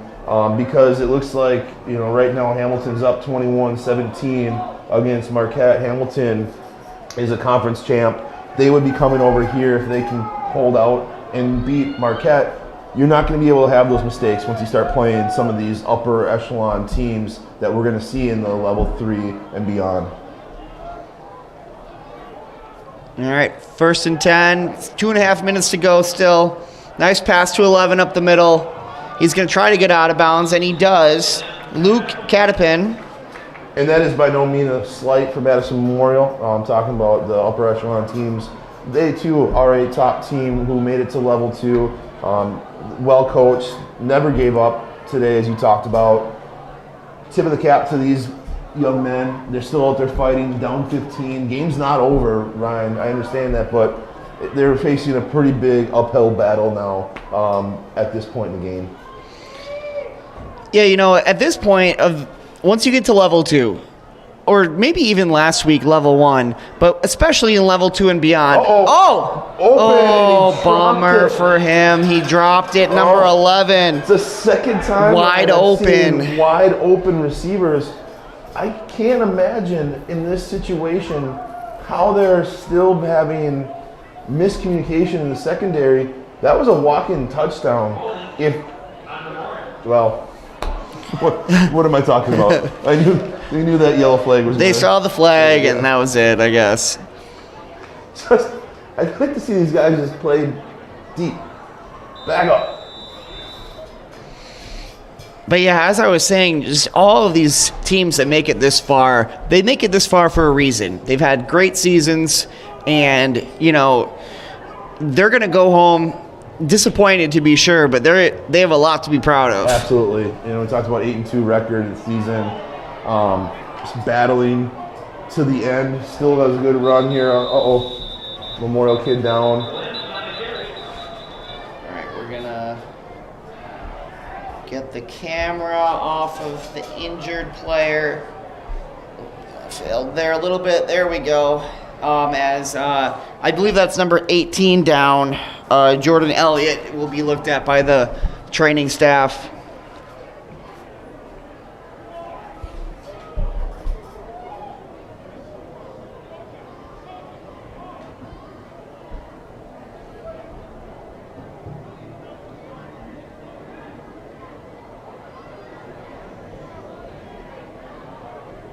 Homestead with a big win tonight, Ryan. 10-7 over Local score update. Hartford. 21, Marquette 17 final. So it looks like if things continue the way they are progressing in this game, Sussex Hamilton will be coming over to Arrowhead next week for a level 3 matchup.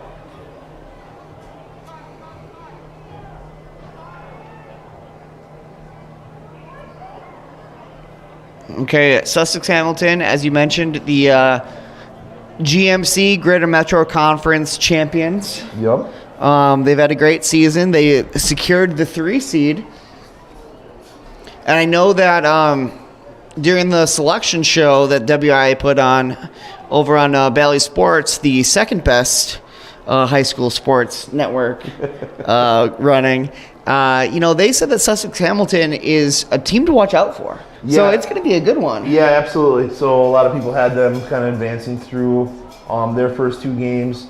They beat a Marquette team that previously had beat them in the regular season, so they were able to get some redemption.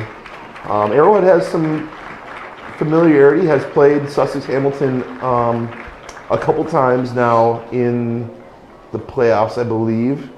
So this will be another good matchup of 2 really good football programs, again, assuming that with the 2 minutes and 8 seconds that Arrowhead is able to hold on. So we'll stay in the moment, as I said before, Ryan. Got to get out of this game. Told you before that we need our players locked in and focused on this. I'll try to do the same thing, but it's hard not to look ahead to some of these matchups that we're going to be seeing in that level 3 with McGuanago, Muskego meeting up again. It looks like Kimberly was able to win tonight. So they'll be facing, it looks like Waunakee. I think Waunakee won today. So Waunakee jumped into Division 1 this year. Waunakee's a powerhouse, multiple state winners in the past few years of Division 2. So yeah, that was Kimberly a big Waunakee change. matchup. You're going to see, you're going to have Bayport and I believe Appleton North again. So these are starting to become tremendous matchups as you progress through now into level 3. But again, coming back to the game now, resetting. 2 minutes left. Yeah, it's out of here. number 18 was able to walk off with assistance. It looked like he was really favoring that right leg. Some sort of injury there, but we hope he's doing okay.